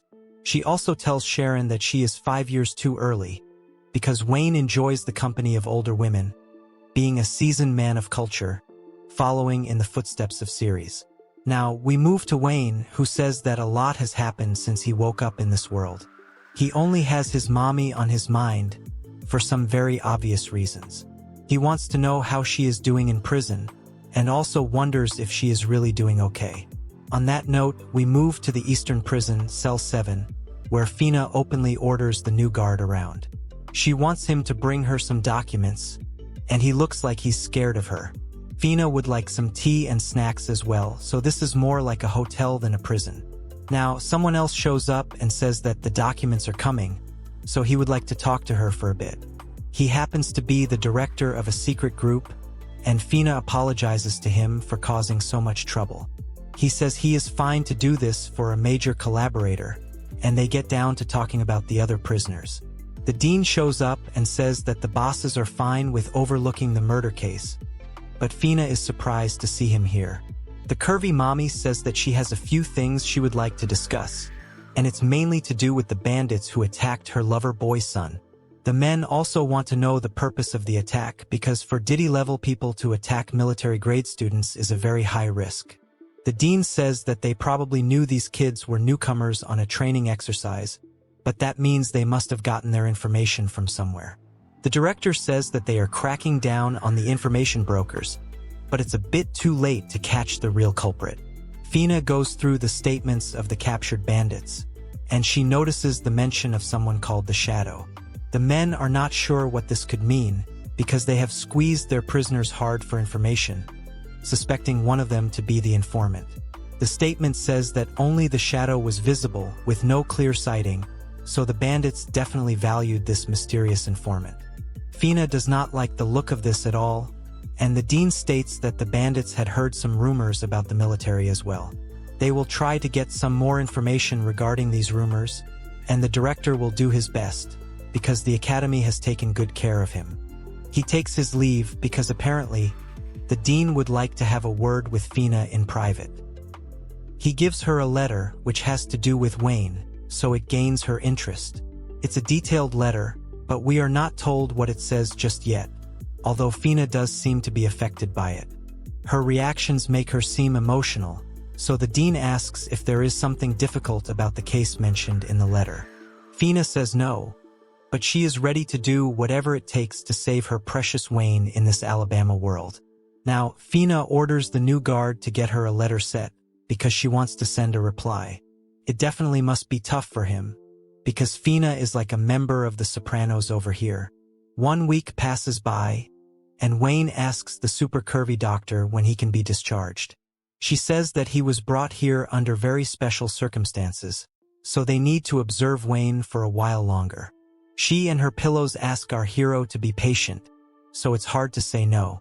Having said that, Wayne hopes that it's only for a few more days, because he is getting bored and a bit stiff from the lack of exercise.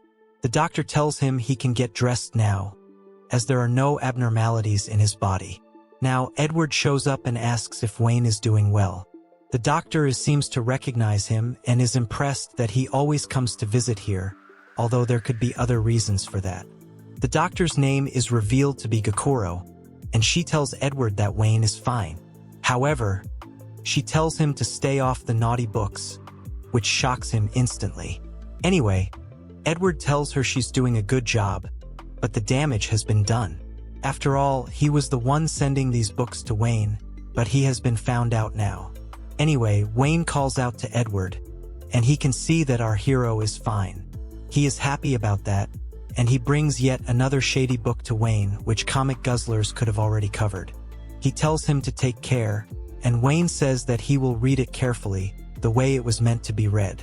Edward asks him how much longer it will take for him to get discharged, and he assumes that it could be around 2 or 3 more days. Edward says that there is a heavy book with him, so he asks if he should carry it first to check. However, Wayne can't find any book, so he asks Edward, who reveals that it has been kept in the back of the bottom drawer. It's quite impressive that Edward was able to locate it, but that is what his skills are for. Anyway, he teases our hero by saying he was sharing a hospital room with a girl, especially considering the amount of danger he was in earlier. Anyway, Edward will leave the book in his room, so he can come and read it whenever he likes. Wayne thanks him for this and tells us that even though it is nice to share a room with a woman, it can also be inconvenient for him. Now, Wayne asks Edward how Norman, Amy, and Sharon are doing. Edward explains that the exercise has now been cancelled, so he and the others are now busy with the supplementary classes. Since he uses wind magic, he has to stand still in the air and train every day. As far as Sharon is concerned, he does not know much, although she is definitely doing some kind of training. The bald Norman has earth magic, and he has claimed that he is going to dig a hole that's 3 kilometers deep. Amy is also doing her best, as she is currently able to make as much as 100 liters of water every day. Wayne is happy for his friends, but feels sad that he is the only one in the hospital. After all, he is being left out of crucial training, so he will have to catch up later. Edward pats his head and tells him not to worry about it. After all, even though Wayne will be late for classes, he had done something really impressive by taking out the bandits. In doing so, he had easily gained the most experience points out of everyone else. So, even if he joins classes later, it won't be too bad for him. Our hero sees the logic and agrees with Edward. Now, Edward has to leave because the extra classes are waiting for him, and Wayne says they will meet in school the next time. He thanks Edward for his support, and they wish each other good luck. As Edward steps out, he thinks about eating some rice before going home. However, in front of him are 2 people who walk into Wayne's room, making Edward suspect them. These people take a look at Wayne and learn about his early discharge. He can be seen packing up his clothes, but then he has these sudden visitors who would like to have a word with him. Our hero has no idea who these people are, but before he can react, the military soldier lifts him up as if he is a fly. He does not seem to like Wayne at all, but the other man tells him not to use violence. After all, Wayne is still recovering, so it is not right. However, the soldier argues that Wayne has healed, so it should not be a problem for him. Either way, the soldier drops Wayne to the floor, and he asks these men who they are. It turns out that the soldier man is Holly's father, and the other man is Edna's dad, meaning our hero has found himself in quite an awkward situation. Considering the unspeakable things he has done to their daughters, any man of culture would panic here. The dads take our hero to the reception room and tell him that they have heard a lot about him thanks to letters from their daughters. Holly's father is called Ralph, whereas Edna's dad is Brat. Ralph has heard from Fina as well that Wayne is getting along with his daughter, but he doesn't seem too happy about it. Brat is more composed as he says it's nice to finally meet Wayne. Of course, over here, the term getting along is just a softer way to say that bro is always playing elephants and kitties with their daughters.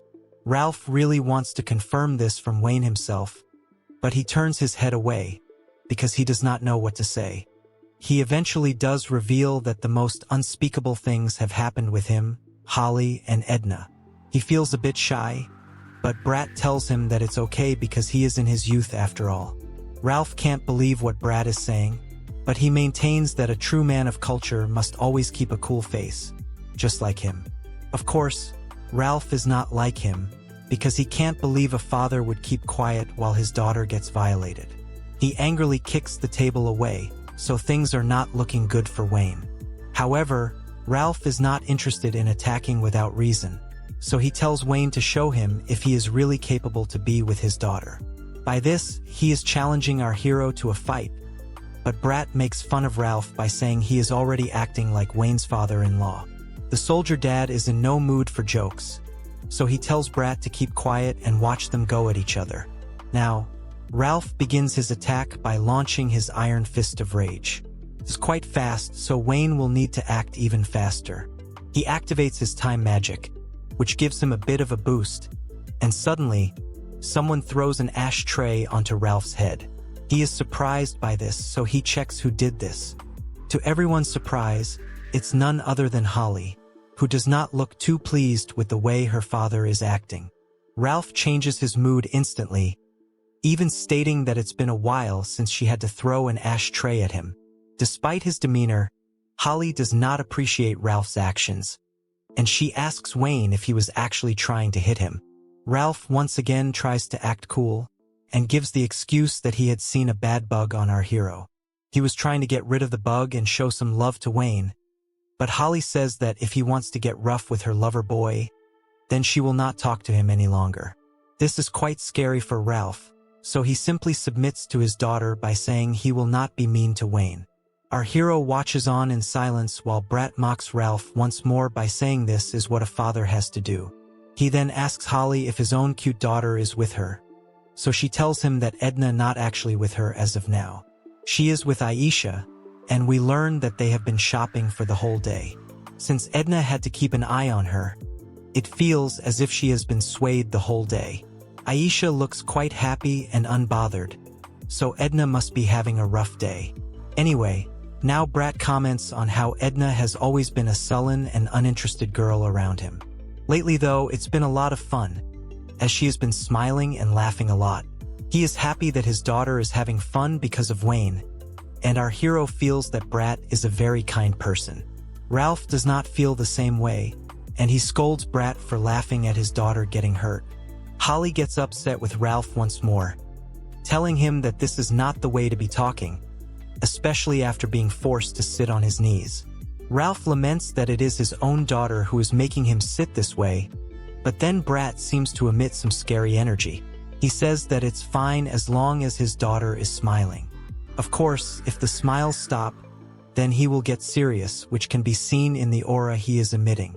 After all, Brat is just a father who wants the best for his daughter. Wayne has sensed the energy, and he realizes that if he ever makes Edna cry, then things are going to turn out really bad for him. Now, Holly asks both the dads why they have come here in the first place, and Ralph says that he wanted to drop by and meet the boy who was getting shady with his daughter. However, that was not the main reason, as they are actually here to ask Wayne for a favor. They ask him if he can go and investigate the ruins for them, but he is surprised to hear this because archaeology isn't really his thing. Holly adds that this is not the kind of job that a military candidate would be able to take up. However, Ralph says that would have been the case if an investigation was the only thing they wanted. Wayne asks if there is some dangerous work to be done there as well, but before that, Ralph reveals that he had gained permission from Fina to ask Wayne for this favor. She even said that Ralph should be a good person and do things the official way. We learn that there is a seal in the back of the ruins, and it has been acting strange off late, so the fathers would like our hero to go and take a look at what could be causing it. Holly suspects that there is something fishy, because she knows what all her dad has told her about these ruins. She says that the dads can't expect Wayne to go there all by himself, but Ralph says that he won't be going alone. There are a few others who will go with Wayne, and Brat adds that our hero is the best person for this job. He asks if Wayne can use time magic the same way as his daughter, to which he says yes. Brat states that when Wayne uses time magic, then the danger levels drop significantly. Since that is the case, he even considers asking Edna to help out over here. Wayne is still worried about going there alone, but Ralph says that he will get paid for this. Wayne will be allowed some time to train as well, so he asks once again if he is up for it. Holly is still not fully convinced, but when Brat asks again, our hero says yes instantly. He will do whatever he can to help, but Holly asks if he is sure about this. Wayne says yes because he wants to help however he can. He may also want to impress the dads of the women he has fun with, and now they tell him that the academy will be going on summer vacation soon. He is to go and investigate the ruins during this break, and he will also get extra credits for this work. Brat has already spoken to the officials about this, and it would be a good way to make up for the supplementary classes Wayne has missed. Ralph says that they should go and report this to the principal, and Brat agrees with him. Wayne is pumped right now, and he tells the dads that they should look forward to him completing the mission. Brat is obviously fine with it, and Ralph says that Wayne should complete it to prove he is worthy of his daughter. Our hero has gotten a job request already, but Holly asks if it is fine for him to take on such a request. He says yes because he has finally been acknowledged for his power, even if it's just a little bit. He tells us that he came to this academy in order to get stronger, and it is beginning to pay off. If he completes this request, he may even grow more and eventually activate beast mode. Before the dads leave, Holly tells Ralph to put the desk back in its place because he had kicked it away. He does as she says, but Wayne is determined to become so strong that his mommy will not have to cry for him anymore. Now we move forward to the day of discharge, and Wayne is told to be careful. The dorm is close to the hospital, so he can always come back if anything happens to him. He thanks the curvy doctor and heads back to the academy.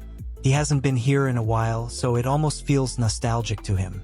When he looks at the dorms, he believes that Fina has also come back.